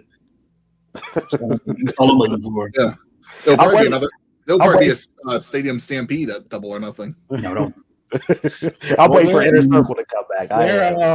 So they're saying, well, rumor to be is that the Blood and Guts, which would be their version of War Games. I'd be okay with that. Will be the Pinnacle versus Inner Circle. So I'm cool with having that be the Blood and Guts. Do you save that though? Because I know they originally wanted to save that for New York. Like that was the point. They were going to New York. That's their number one market. At least it was at the time. I don't know about now, but do you save it for a future show or do you just give that Double or Nothing? No, I think you save that for Blood and Guts. If they're going to run it as a show with people there, you save it for whether it's just like a special pay-per-view like how Fyter Fest is, or if that's going to be, I don't want that to be a yearly occurrence. No, you know what I mean. You're gonna have it as a one-off. Fine, give it to me as a one-off. I don't think you can have that match on Double or Nothing. Like, to me, that just doesn't make sense. Mm-mm. But who knows? We'll see there. Couple other things that I saw. For those of you that are following New Japan, Will Ospreay won the New Japan Cup, so he'll now challenge Ibushi. Thoughts on that? Should be a good match. Yeah. Mm-hmm. Especially since Ospreay, since he's bulking up and he's all of his movesets are grounded and stuff now. Mm-hmm. So I'm definitely interested in that match. Mm-hmm. Yeah. There's a clip of him countering a lariat where he does basically like he flips through it and then hits the ropes and hits a cutter. Like it's insane. Recently or yeah, in the finals match. Okay. It's nuts, like crazy. That's like the counter, the stunner into the choke that Silver hit on Darby. I thought that counter was nuts. I've never seen a stunner countered like that before. Another thing of New Japan, whether it turns out to be true or not, there's rumor that they're going to debut their new championship belt on the 30th of this month, so this upcoming week. So we'll see if that happens or not. I'm nervous. I'm really nervous. I'm with you too. The main the IWGP Heavyweight Championship. A new look. They're merging the two belts together, so they're going to do a new design. Supposedly going to do a new design. Gonna get the network logo. Let's go, God. What do you? I know. Charlotte was out with COVID, but if she's medically cleared for Mania. What do you have her do at Mania? She's not doing anything for Mania. I won't have her do anything. So you're gonna have 2 nights of Mania, and you're not gonna have Charlotte or Bayley on Mania. I'll throw Peyton at her. This was part of our discussion. Do you really want to have her just come out and challenge somebody in the week of and do nothing? If she's off, she's off at this point. So you don't have nothing for Bayley either, then. I was surprised about that, but no. Give me a ding dong hello, something. Man, they could have had Bayley and who is it? Billy as the host, except the host we have now. Yeah, I've been missing. Would have been so much better. Billy on Twitter. I need Billy on screen. Yeah. So why don't you if you're just having matches put together by people asking, why don't you have and you can do it in a week's time? Why don't you have Charlotte and Bayley at Mania? If it happens, it happens. It's not going to be a match that I sit there and say that I don't want to see because you got 2 of the best right there. But I think you do a ding dong hello segment, and that's whenever you get Becky to come back. Okay. Like come back, or just come for the back. night. You mean the number 3 greatest woman wrestler of all time? Let's get into that. Let's get into that. Absolutely, let's get into that list. What type of bullshit was that? I don't know what the criteria they were going by. Recency bias or they did go into criteria to begin. I watched the first couple minutes of the first episode, and they did put criteria. So it was like from I think 93, whenever Alundra Blaze returned. Until today is their criteria for talent. I didn't understand why they were calling it the modern era. Like if you're going to 93, why wouldn't you go back to like 84 and just start at the beginning? Really, like you don't have to do the golden era stuff, but at least because so many people on today's roster would be left off. Listen, how do you not? There's 3 people really in that time. I mean, you got Moolah, you got Sensational Sherry, and you got Wendy Richter. That's really it. It was garbage. That's why he froze. I said you had Moolah, Sensational Sherry, and Wendy Richter. That was all that there was from the rock and wrestling area up until Alundra Blaze. Listen, if you're doing any list of the top women in WWE and Sherry Martel and Miss Elizabeth are not on it, it's a bum ass list. Yeah, but Miss Elizabeth wasn't a wrestler. Yeah, she doesn't matter. Doesn't matter. Influential women in WWE, top 50 women in WWE in their history. You cannot have that list without having Miss Elizabeth on it. I think it was top 50 greatest wrestlers. I think that's what it was. So, yeah, Miss Elizabeth not being on it. That, and then I get she is one of the most influential women. She should be top 10 for influential women. But all right, so even if you're doing just top 50 wrestlers, well, you can't even do a list 50 long because NXT is not quote unquote WWE. It's developmental. So Tony was number 50. Take Tony off. Take Candice off. Take Candice LeRae was on there. Shotzi Blackheart. Take everybody on the NXT roster and take them off. They're developmental. Like you just threw 50 names up there, and it doesn't even make sense. I agree with that. I don't think that developmental should have been on there because Vince doesn't consider that main roster. So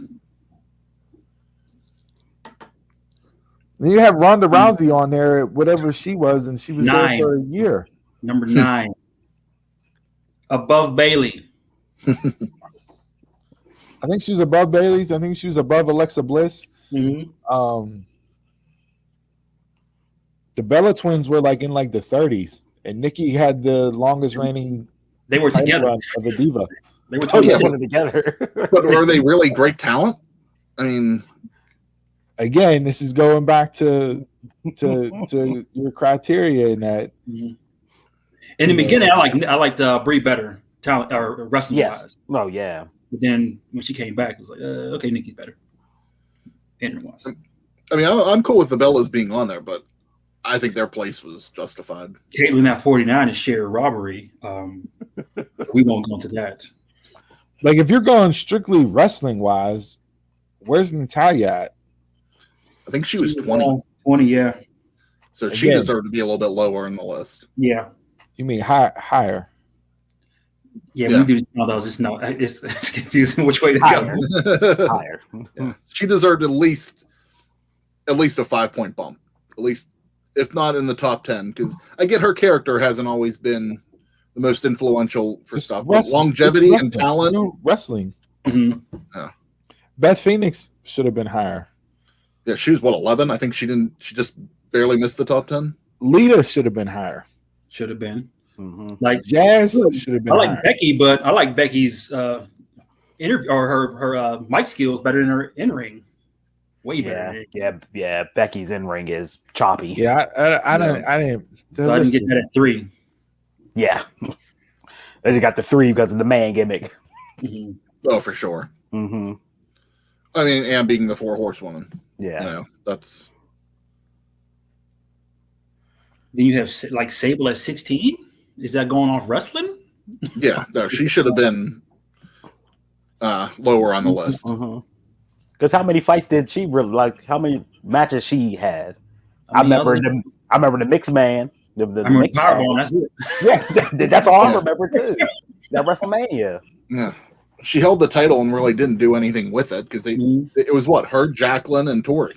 Who else did they really have at the time? Because they didn't put China in the women's division at that point. No. Yeah. They out of a ball and made sure the top 5 were like solid. It's a trash list. Yeah. And they're ordering the top 5 wrong. So couple quick things just outside of still in wrestling, but outside of promotion speaking. Dark Side of the Ring Confidential that's been airing on Vice with Conrad Thompson and the directors for the docuseries has been excellent. I haven't watched any of that yet. Really good. They replay the episodes, okay, from season 2, but they add in additional footage. They add in different interviewers, and they bring on different people throughout the show that didn't make the airing at the time to talk about it. So, like with the Montreal Screwjob, they talked about Earl Hebner, and when he accepted to do the interview, he was texting his buddies in the police department because he thought that they were people that were coming to kill him for what he did in the Screwjob. Like legit thought that they were assassins coming to kill him. They had Mike Chioda come on and talk about the screw job and how he knew something was up because Earl never met with him that day because Kyoto was supposed to run down and do a spot in the match, and they never got together to talk about his spot and when the bump was going to happen and when he was going to come out, what he was going to do. So really good. Last week's was the Von Erich episode. Really good episode. Go back and watch that. So I would DVR it, catch up on it. It'll give you a refresh from the stories that they covered on season 2, but it also adds additional new material that makes it even more compelling. When is season 3 starting? They haven't officially announced the date yet. Okay. So we'll air. Pillman is the first. I know Pillman's the first 2 episodes of season 3. And that leads me to my next thing, the last thing I have for wrestling. Brian Pillman Jr. this week announced that he's been working on a project from the Brian. This footage hasn't been seen in 20 years from when they did it, and it's wrestlers from every promotion that all came together one night to do a memorial show for Brian Pillman. And he put a project together, so that project and footage and that will be released later this year. That'll be cool. Him and Les Thatcher. So super excited to see that. He tweeted out something the other day saying, he goes, I know my dad's promos from the Attitude Era won't make it to Peacock. That Pillman 316, yeah. You're getting that. Yeah. So, but no, that's all I got for wrestling this week. Everybody ready to drink? I just wanted to go over. I watched IWC local here in Pittsburgh. I watched their IWC 20 event from last Saturday. It's been a few years since I've actually watched an IWC event. You know, me, Dawn, and Jason used to go the events live for a bit, and it's probably been since then. So when Elias was Rock and Roll Jesus in IWC, that was probably the last time I went. Miss Wrestling Mom. I wonder if she still dresses up like AJ. fun times like those. Those. But once pandemic's over, we need to start going back to some events live because it's a fun time. We will. Mark Madden was tweeting out about the show. He went and talked about. He did commentary for a match too. Yeah, so good show. I know Wardlow showed up. I know Britt Baker showed up. Yep. And they announced that they're bringing some IWC talent down to AEW Dark. Andrew Palace, who's currently the IWC champion, he's going down. And then they also said there was a match between Spencer Slade and Cole Carter.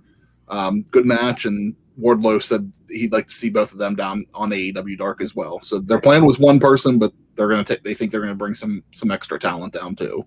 Yeah. So we'll talk about that in the coming weeks. You know, I'm sure IWC will announce when those talents are going to be on AEW Dark. Yeah, he also, while he was talking, he also shouted out Jack Pollock. Shout out Jack Pollock. Yeah. If you want to see a freaking hell of a cage match, go look up Wardlow and Jack Pollock and their cage match that they had. One of the better cage matches that I've seen in recent memory. So I think I did watch that. Check that out. Check that out again though. That's a really good match. Yeah. Huh? I don't trust their cages. Go watch the match. Really good. Shout out Jack Pollock. All right. Anybody got anything else? Anybody ready to drink? Let's do it. All right. Chug, chug, chug, chug, chug. This week's Drink of the Week segment is brought to you by alcohol, the solution to and cause of so many of your problems. So this week we have for you another beer from Hitchhiker Brewing Company, local here in Pittsburgh. We have the Jelly Donut. The whole punch jelly donut. It's a IPA with milk sugar, raspberry, vanilla, and donuts. 7.0% alcohol by volume.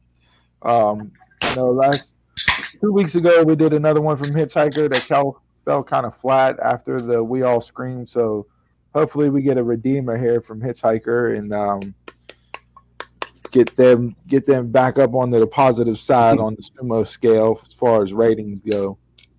This was my pick. Donald's pick. My pick. Mm-hmm. The description sounds delicious, so Yeah. Yeah. So,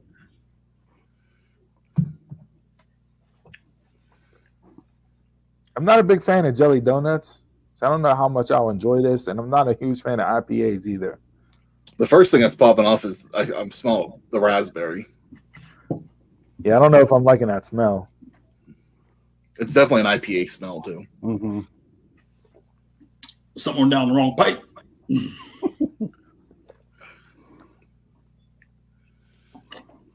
That's better than what I was expecting.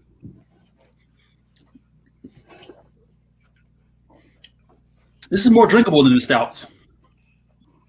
I'm not gonna shit on this one. You're more of an IPA guy, wheat guy. The lighter colored beers.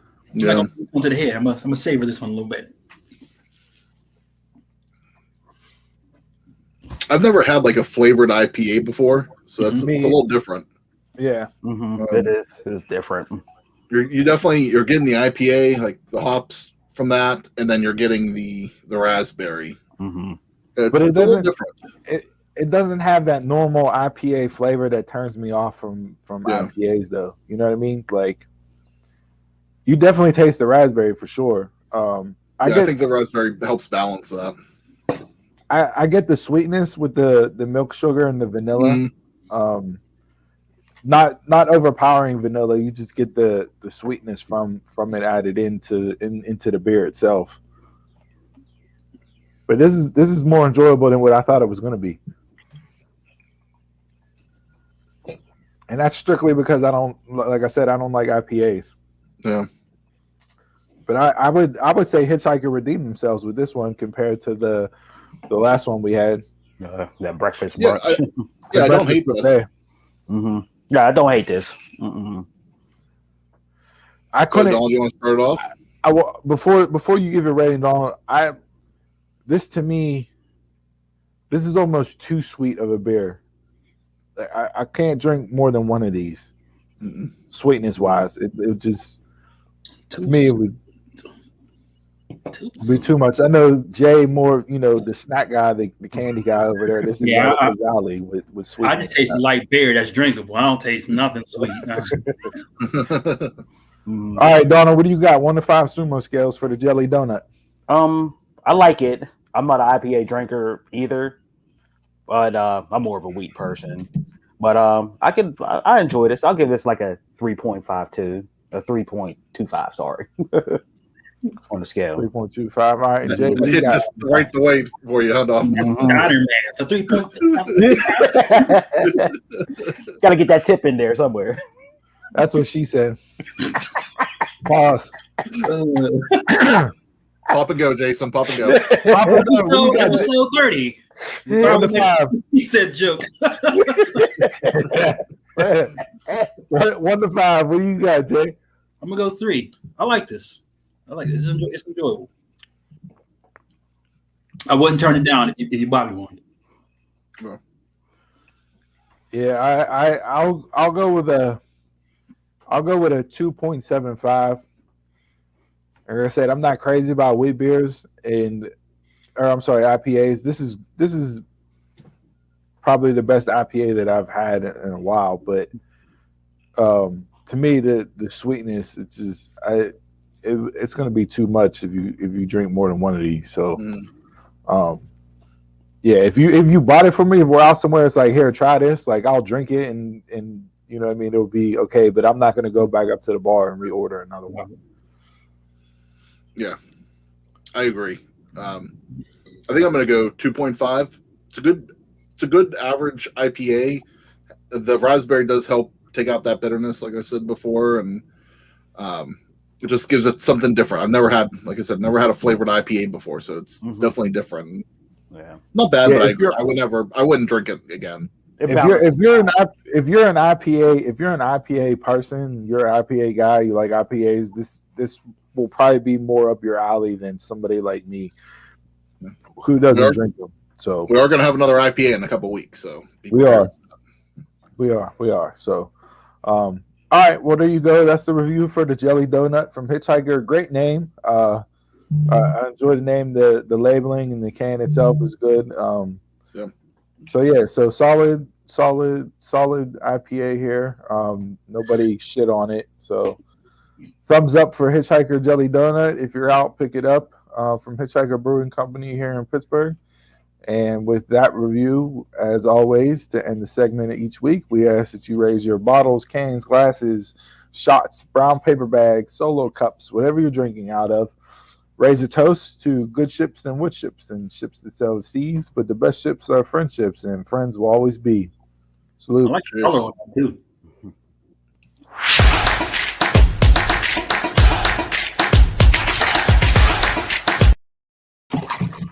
All right, this week in sports was really led off with March Madness, full-blown NCAA tournament. Most upsets since I think like 1988 or 89. Everybody's bracket was fucked as soon as Ohio State lost to Oral Roberts. And then the upsets just continued as the week went on. Matchups for Sweet 16. My Final Four is still good. Same Really? here. Who you have in your Final Four? My Final Four. I got Gonzaga, Michigan, Baylor, and Houston. I got the same exact Final Four. I did. All right. That's not But bad. my first round and second round is all tore up, boy. Yeah. Michigan got a tough matchup playing Florida State here. We'll see if the loss of Livers will affect them in this matchup. Florida State's a solid defensive team, so we'll see. Games start today, I believe 2:15 or 2:45 is the first game with Loyola Chicago. Yeah, 2:45. 2:45, and then they'll run through the night. Nice schedule as far as how they laid out the games on each day, Saturday and Sunday.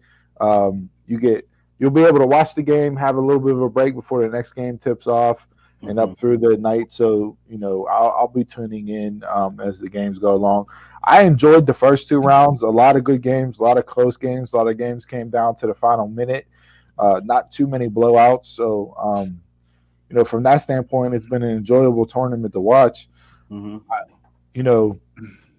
think with the way basketball's set up now, and you have the G League and this overtime league and everything else, teams that are more senior laden and have kids that stay in the program longer, like your Loyola Chicago's. Wisconsin was another team, even though they lost. Gonzaga, those types of teams are going to be teams that advance further in the tournament as the years go on in the future. At least that's my opinion, because they have that team chemistry, and it's not just superstar freshmen coming in like Kentucky had that run there with one and dones. So it'll be interesting to see how things shake up. I'm excited to see how the Elite Eight plays out, and then the Final Four. Obviously on the road to the national championship, I still had Gonzaga winning it all, so they're still alive. I think there's another solid team there. I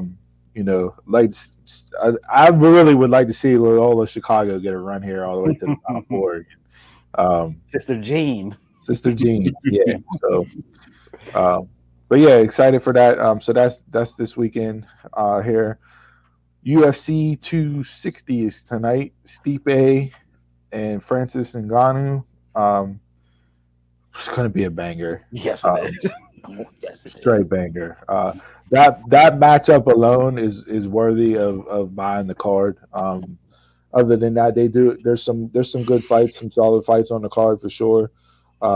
It's been a bit since I watched a heavyweight fight, so I might want to watch this one tonight. Yeah, I would definitely tune into this. Stipe is undefeated in rematches, and if you're looking to place a bet on FanDuel, not only is he undefeated in rematches, but he doesn't go the distance. He wins by submission or knockout or stoppage. So their first fight that ended in decision, correct? Ended in decision. Stipe won. So if you're looking to place a bet, there's a little tidbit there. Do with it as you may on FanDuel. So there was that there. No code for the people to use.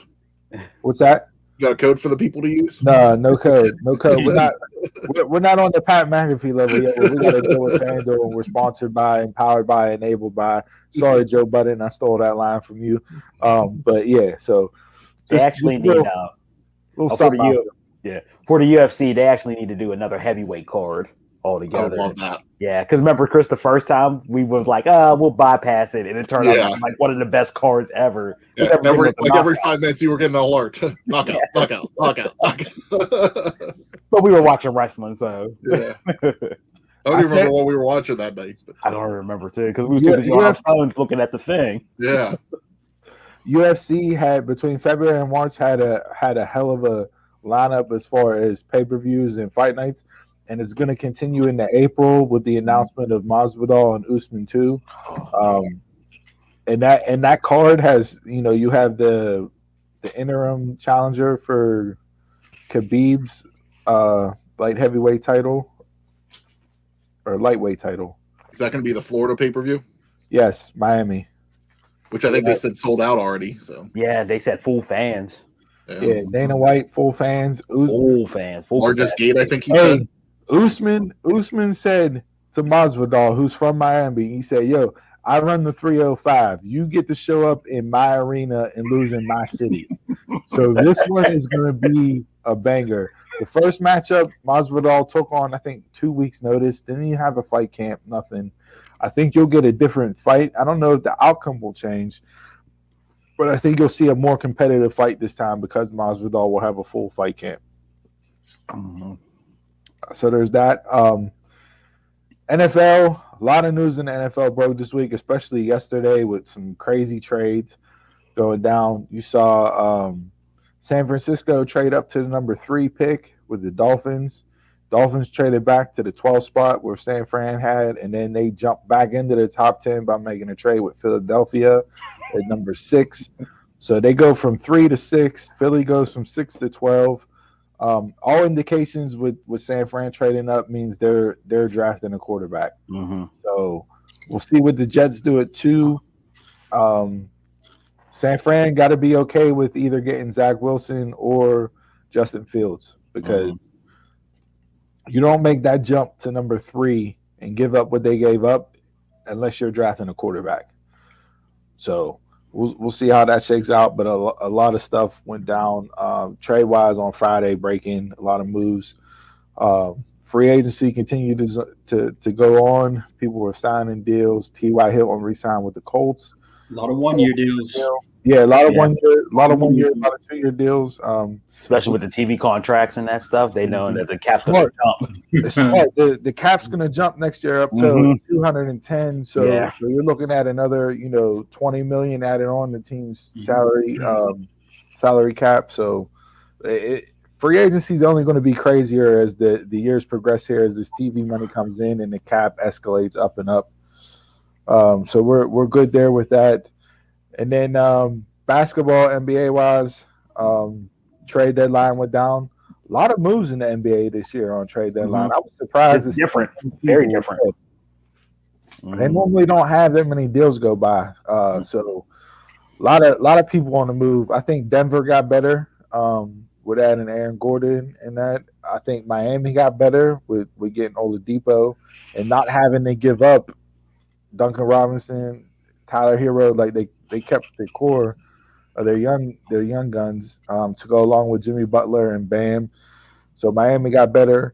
The Lakers didn't really make any moves. Your big time teams didn't really make any moves. But there's some stars that got buyouts like LaMarcus Aldridge.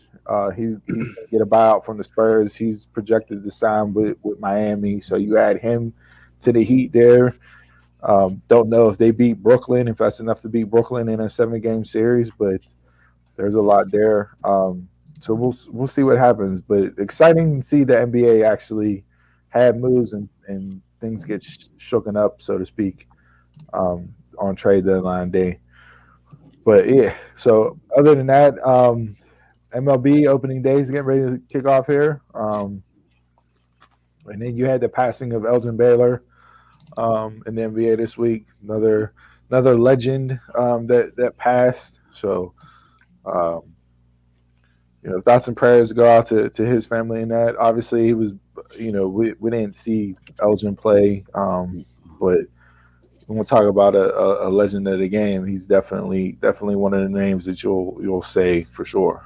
So, other than that, anybody got anything else? Anybody watch the FCF championship on Saturday? I didn't get a chance. I missed it. Start me out. The Wild Aces won the season 1 championship. Nice. I watched like the first maybe 10 minutes of it, then I fell asleep on it. Yeah. It seemed to go long. Did they adjust the time for that game, or did they adjust the time over the season? Because it seemed like each half was a lot longer than.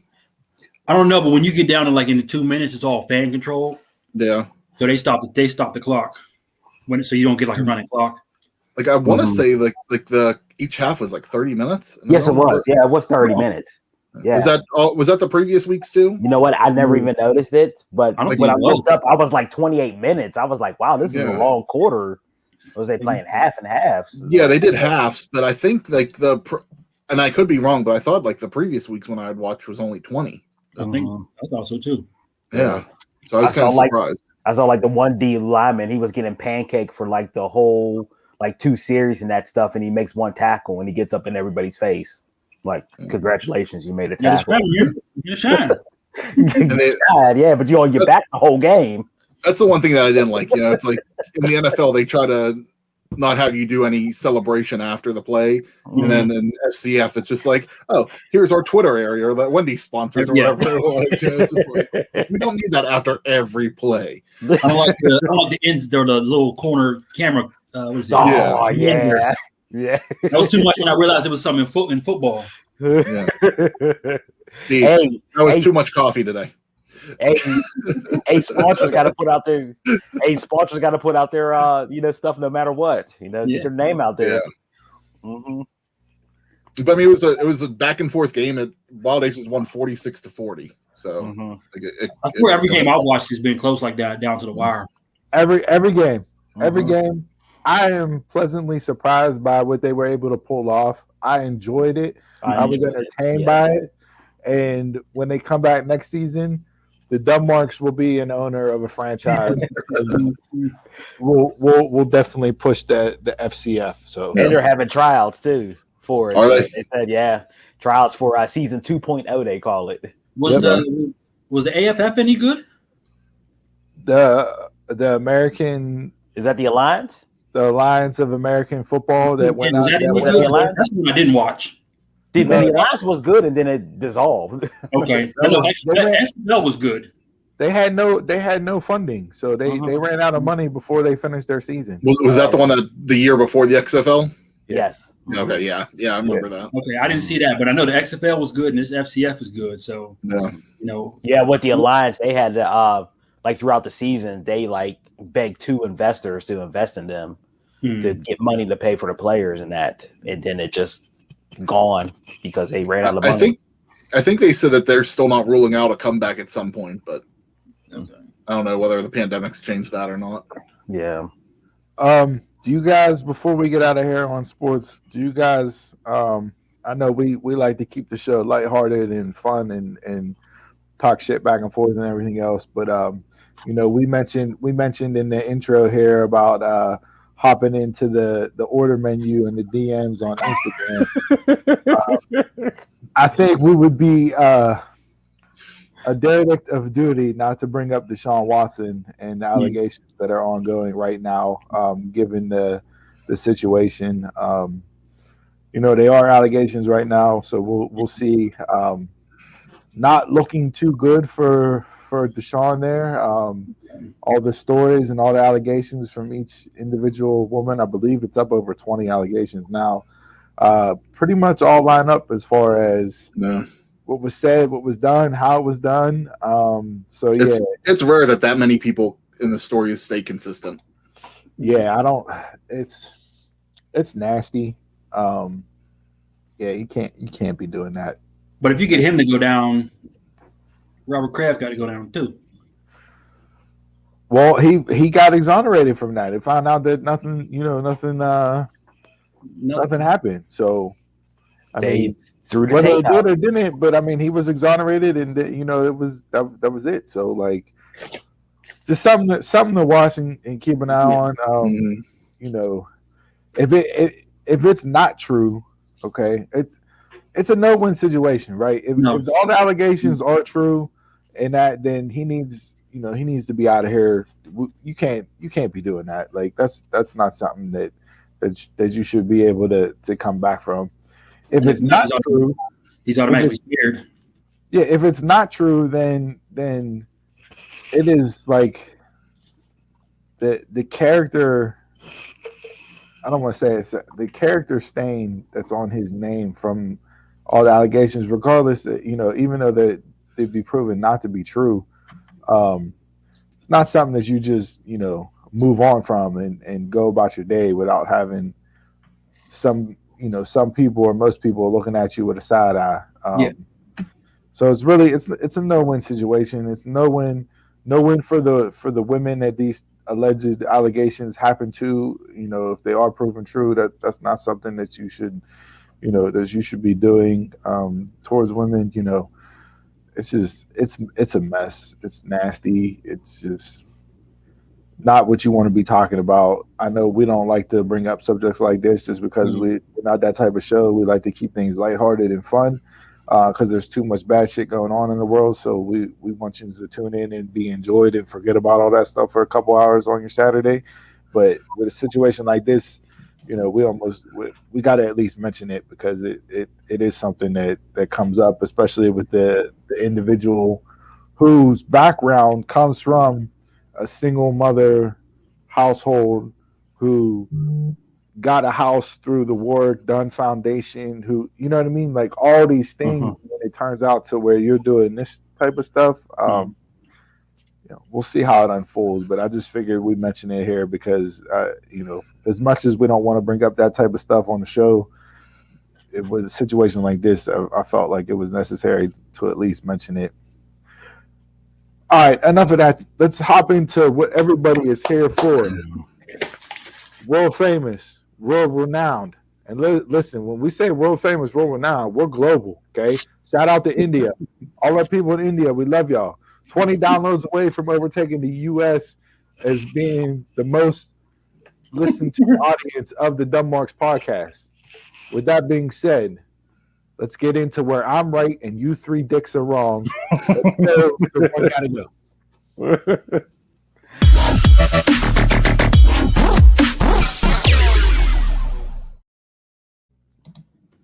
Yo, shout out to the engineer, to the intro man over there with the smooth pedals. Gotta have that smooth transition with it. Gotta make it like it's legit. This is not even a question. So we got another one of comedy movies, which I know how much Donald loves. So we got Step Brothers, The 40-Year-Old Virgin, Office Space, and Meet the Fockers. And hold up, one is a TV show, the other three are movies. How can you compare them? Office Space, is that what you're thinking? Office Space that was a movie. Not The Office. Oh, okay.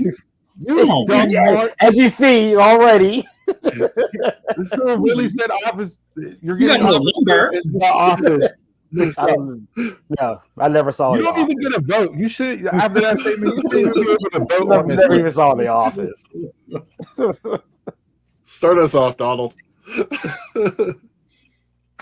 I only seen two movies on this list. 40-Year-Old Virgin and Meet the Fockers. So the other two, I have no idea what the hell they're about. So both of them gotta go. It's called One. Pick one. The Office. Office Space did. Office Space did. The Office. The Office. You're still getting it wrong. So please, anybody that's watching this segment, go find Donald Porter on social media. Okay, he's on Facebook, he's on Instagram, he's on Twitter, or you can tweet the show directly and email the show and just completely shit on him for not even having any type of respect for this list or comedy genre in general. Regarding your Office Space gifts, please. Send And I him wouldn't a even know red- what they're about. I have no idea what this is. Everybody send him No a red idea. stapler. Everybody go to Staples and send him a red stapler from Office Space. Oh, I have please. one at work. Okay? He's gonna see it. Right? They can be the mini. They can be the mini. Only hold 5 staples. They can be the mini versions. What's Get the him, red even staple? send them a red stapler remover. I What's got the one red at the desk stapler? at work. He's gonna see it. If you can do that, that would be great. What's the That red would be- stapler? yeah. I don't get it. What's You the don't red get it? stapler? No, I don't get it. I've never seen anything, so I don't get what the hell the red stapler means. I mean, I can staple my papers I have at home. That's about it. But You know the red stapler we have at work on the desk. yes, I know. Yes, the red stapler is a red stapler. Well, some guy burned down the building, and that's all he wanted was a stapler. Yeah. Over his stapler, pretty much. You touch my red stapler. I'm gonna burn this place to the ground. Over a red swing line. Horrible. Oh, you're Whatever. horrible. Whatever. Fuck this Horrible. game. It's terrible. It's terrible. Jay, what do you got? Step Brothers classic, 40-year-old virgin classic. Office Space has the best opening ever.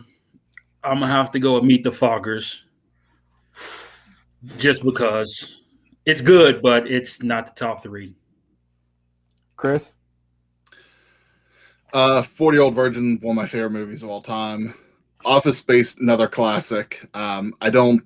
Some people, I can understand that they don't like Office Space just because if they don't work in an office environment, maybe some things are lost in translation. So I can get that, but And the humor's real dry too.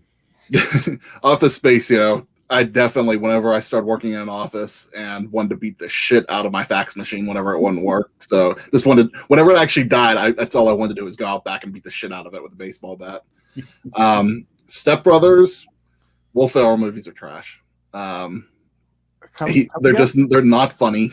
Step Brothers, I think, is very overrated. What? Yeah. It's You are out of your mind. I've watched it.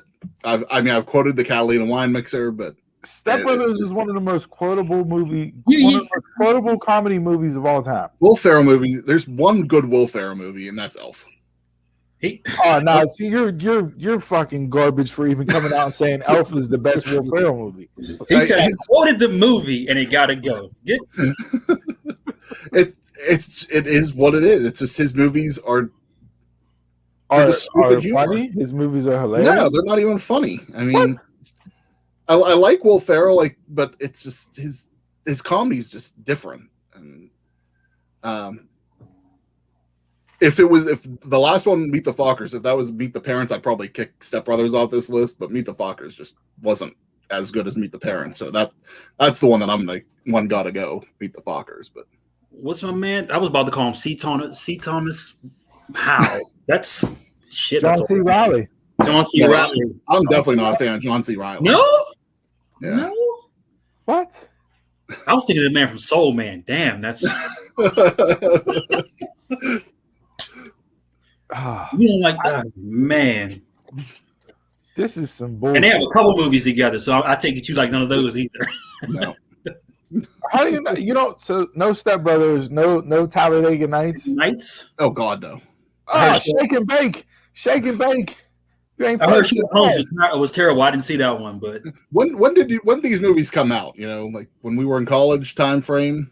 I mean, what's that got to do with anything? So what were you doing whenever I these movies came out? You were either drunk. I or was smoking laughing something, because so I was laughing because they're funny movies. yeah. No. You're Garbino. That's what you are, Garbino. You're Garbino. How y'all both wrong and y'all both pick different movies? Yeah, exactly. You're both trash. Jay, you're correct, Jay. The one that got to go is Meet the Fockers. Okay? Step Brothers is an all-time classic. All right? Jay, me and you just became best friends. Okay? For the week, yes. We just became best friends. All right? Tune in next week to see if that changes. That's right. Step Brothers is tremendous, hilarious. Office Space, one of the best movies. It's so spot on in so many different ways. 40-Year-Old Virgin is hilarious. Sometimes being married for a decade, you can feel like a 40-year-old virgin. That's a different conversation for a different time. That's marriage 101, not one. Marriage 101. But no, the one that got to go on this list is Meet the Fockers. Donald, from now on, we have a comedy segment, and one got to go, or anything that has to do with something funny that brings a smile to people's faces, that people enjoy life and get, allows them to smile. You know how many calories you burn when you smile. The whammy over is square. Yeah, this is when bring the heat. Again, send your red staplers. Okay, and then I'll just donate them all to the office. Everybody shit on Donald and Chris. You are. Thought I knew you. Yeah, we've known each other since we were about 5 years old. That's 32 years. 32 years of friendship that I have to re-examine after your response to the question. You said I don't like Will Ferrell. Step Brother is not. I'll quote the Catalina wine mixer, and I'll quote this and I'll quote that, but it gotta go. Gotta go. I said Meet the Fockers gotta go. But if Meet the Parents would have been up there, Step Brothers would have won. Even with Meet the Parents on the list, Meet the Parents still gotta go out of those three. And that movie is hilarious. Ben Stiller and Robert De Niro are great. Those two played off of each other tremendously, but you can't kick Step Brothers off any list. Oh yeah, yes you can. No, not at all. Not at all. Horrible. Donald, next week we'll do one and go with Jason 9. I Know What You Did Last Summer, The Devil's Rejects, and Poltergeist. Oh, that's easy. That's Jason 9. See what a mark. Simple. A double edition of one gotta go here. Oh, that's simple. Garbage. So garbage. All right. Wrap it up. You two on the top are garbage. two marks down on below on your screen with the smiley happy faces. You want to fuse? That's right. I thought you don't watch anime. How'd you know about that? I know that. Only people who watch anime know about the fusion. I thought he was doing the Scott Hall and Kevin Nash shit there. Oh no.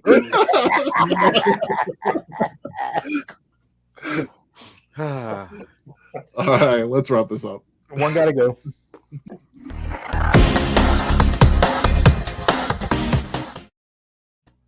All right, guys. Thanks for tuning in to episode 30 of the Dumb Marks podcast. I can't believe we're already at episode 30.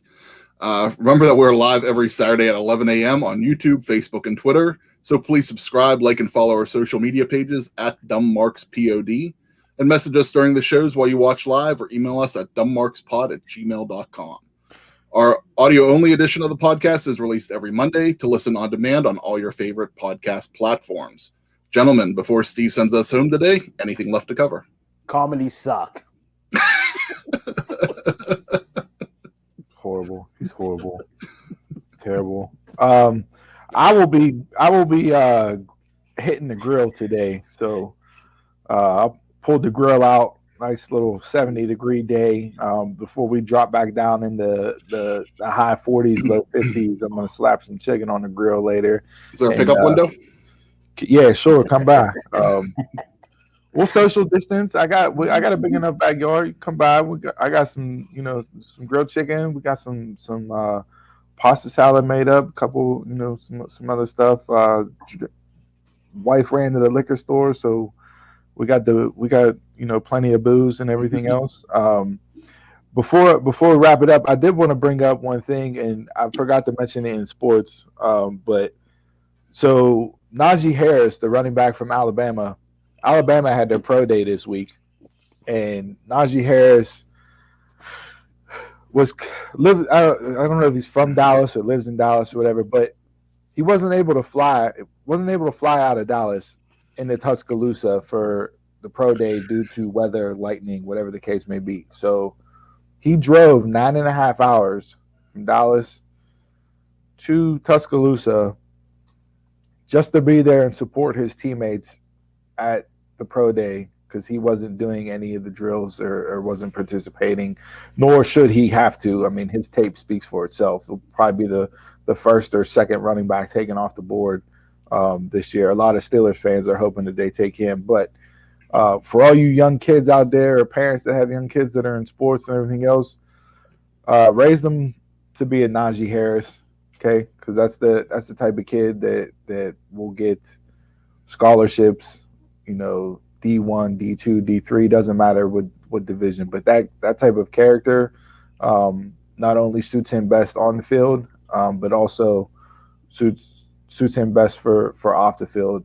So that says a lot about him, who he is as a person. And definitely kudos to him. So in a time where it's all about me, and my brand and how many clicks and likes do I get from my highlight tape and whatnot, Najee driving 9.5 hours just to support his teammates says a lot. So kudos to him. Congratulations to him. And you know, like I said, I know a lot of Steeler fans want the Steelers to draft him in the first round. So we'll see where he lands. I don't know if he'll make it to 24. This probably boosts him up even more on people's boards after the fact of, you know, his tape is as good as it is. So wanted to mention that. But that's all I had as far as the final thought before we wrap up the show here. Anybody else got anything? No, nope. I'm okay.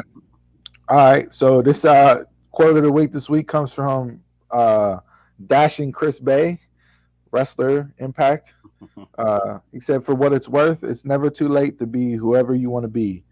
I hope you live a life you're proud of, and if you find you're not, I hope you have the strength to start over again." And with that, I'm a Mark, you're a Mark, tell a Mark. Tune into the show, and until next time, catch us around the way.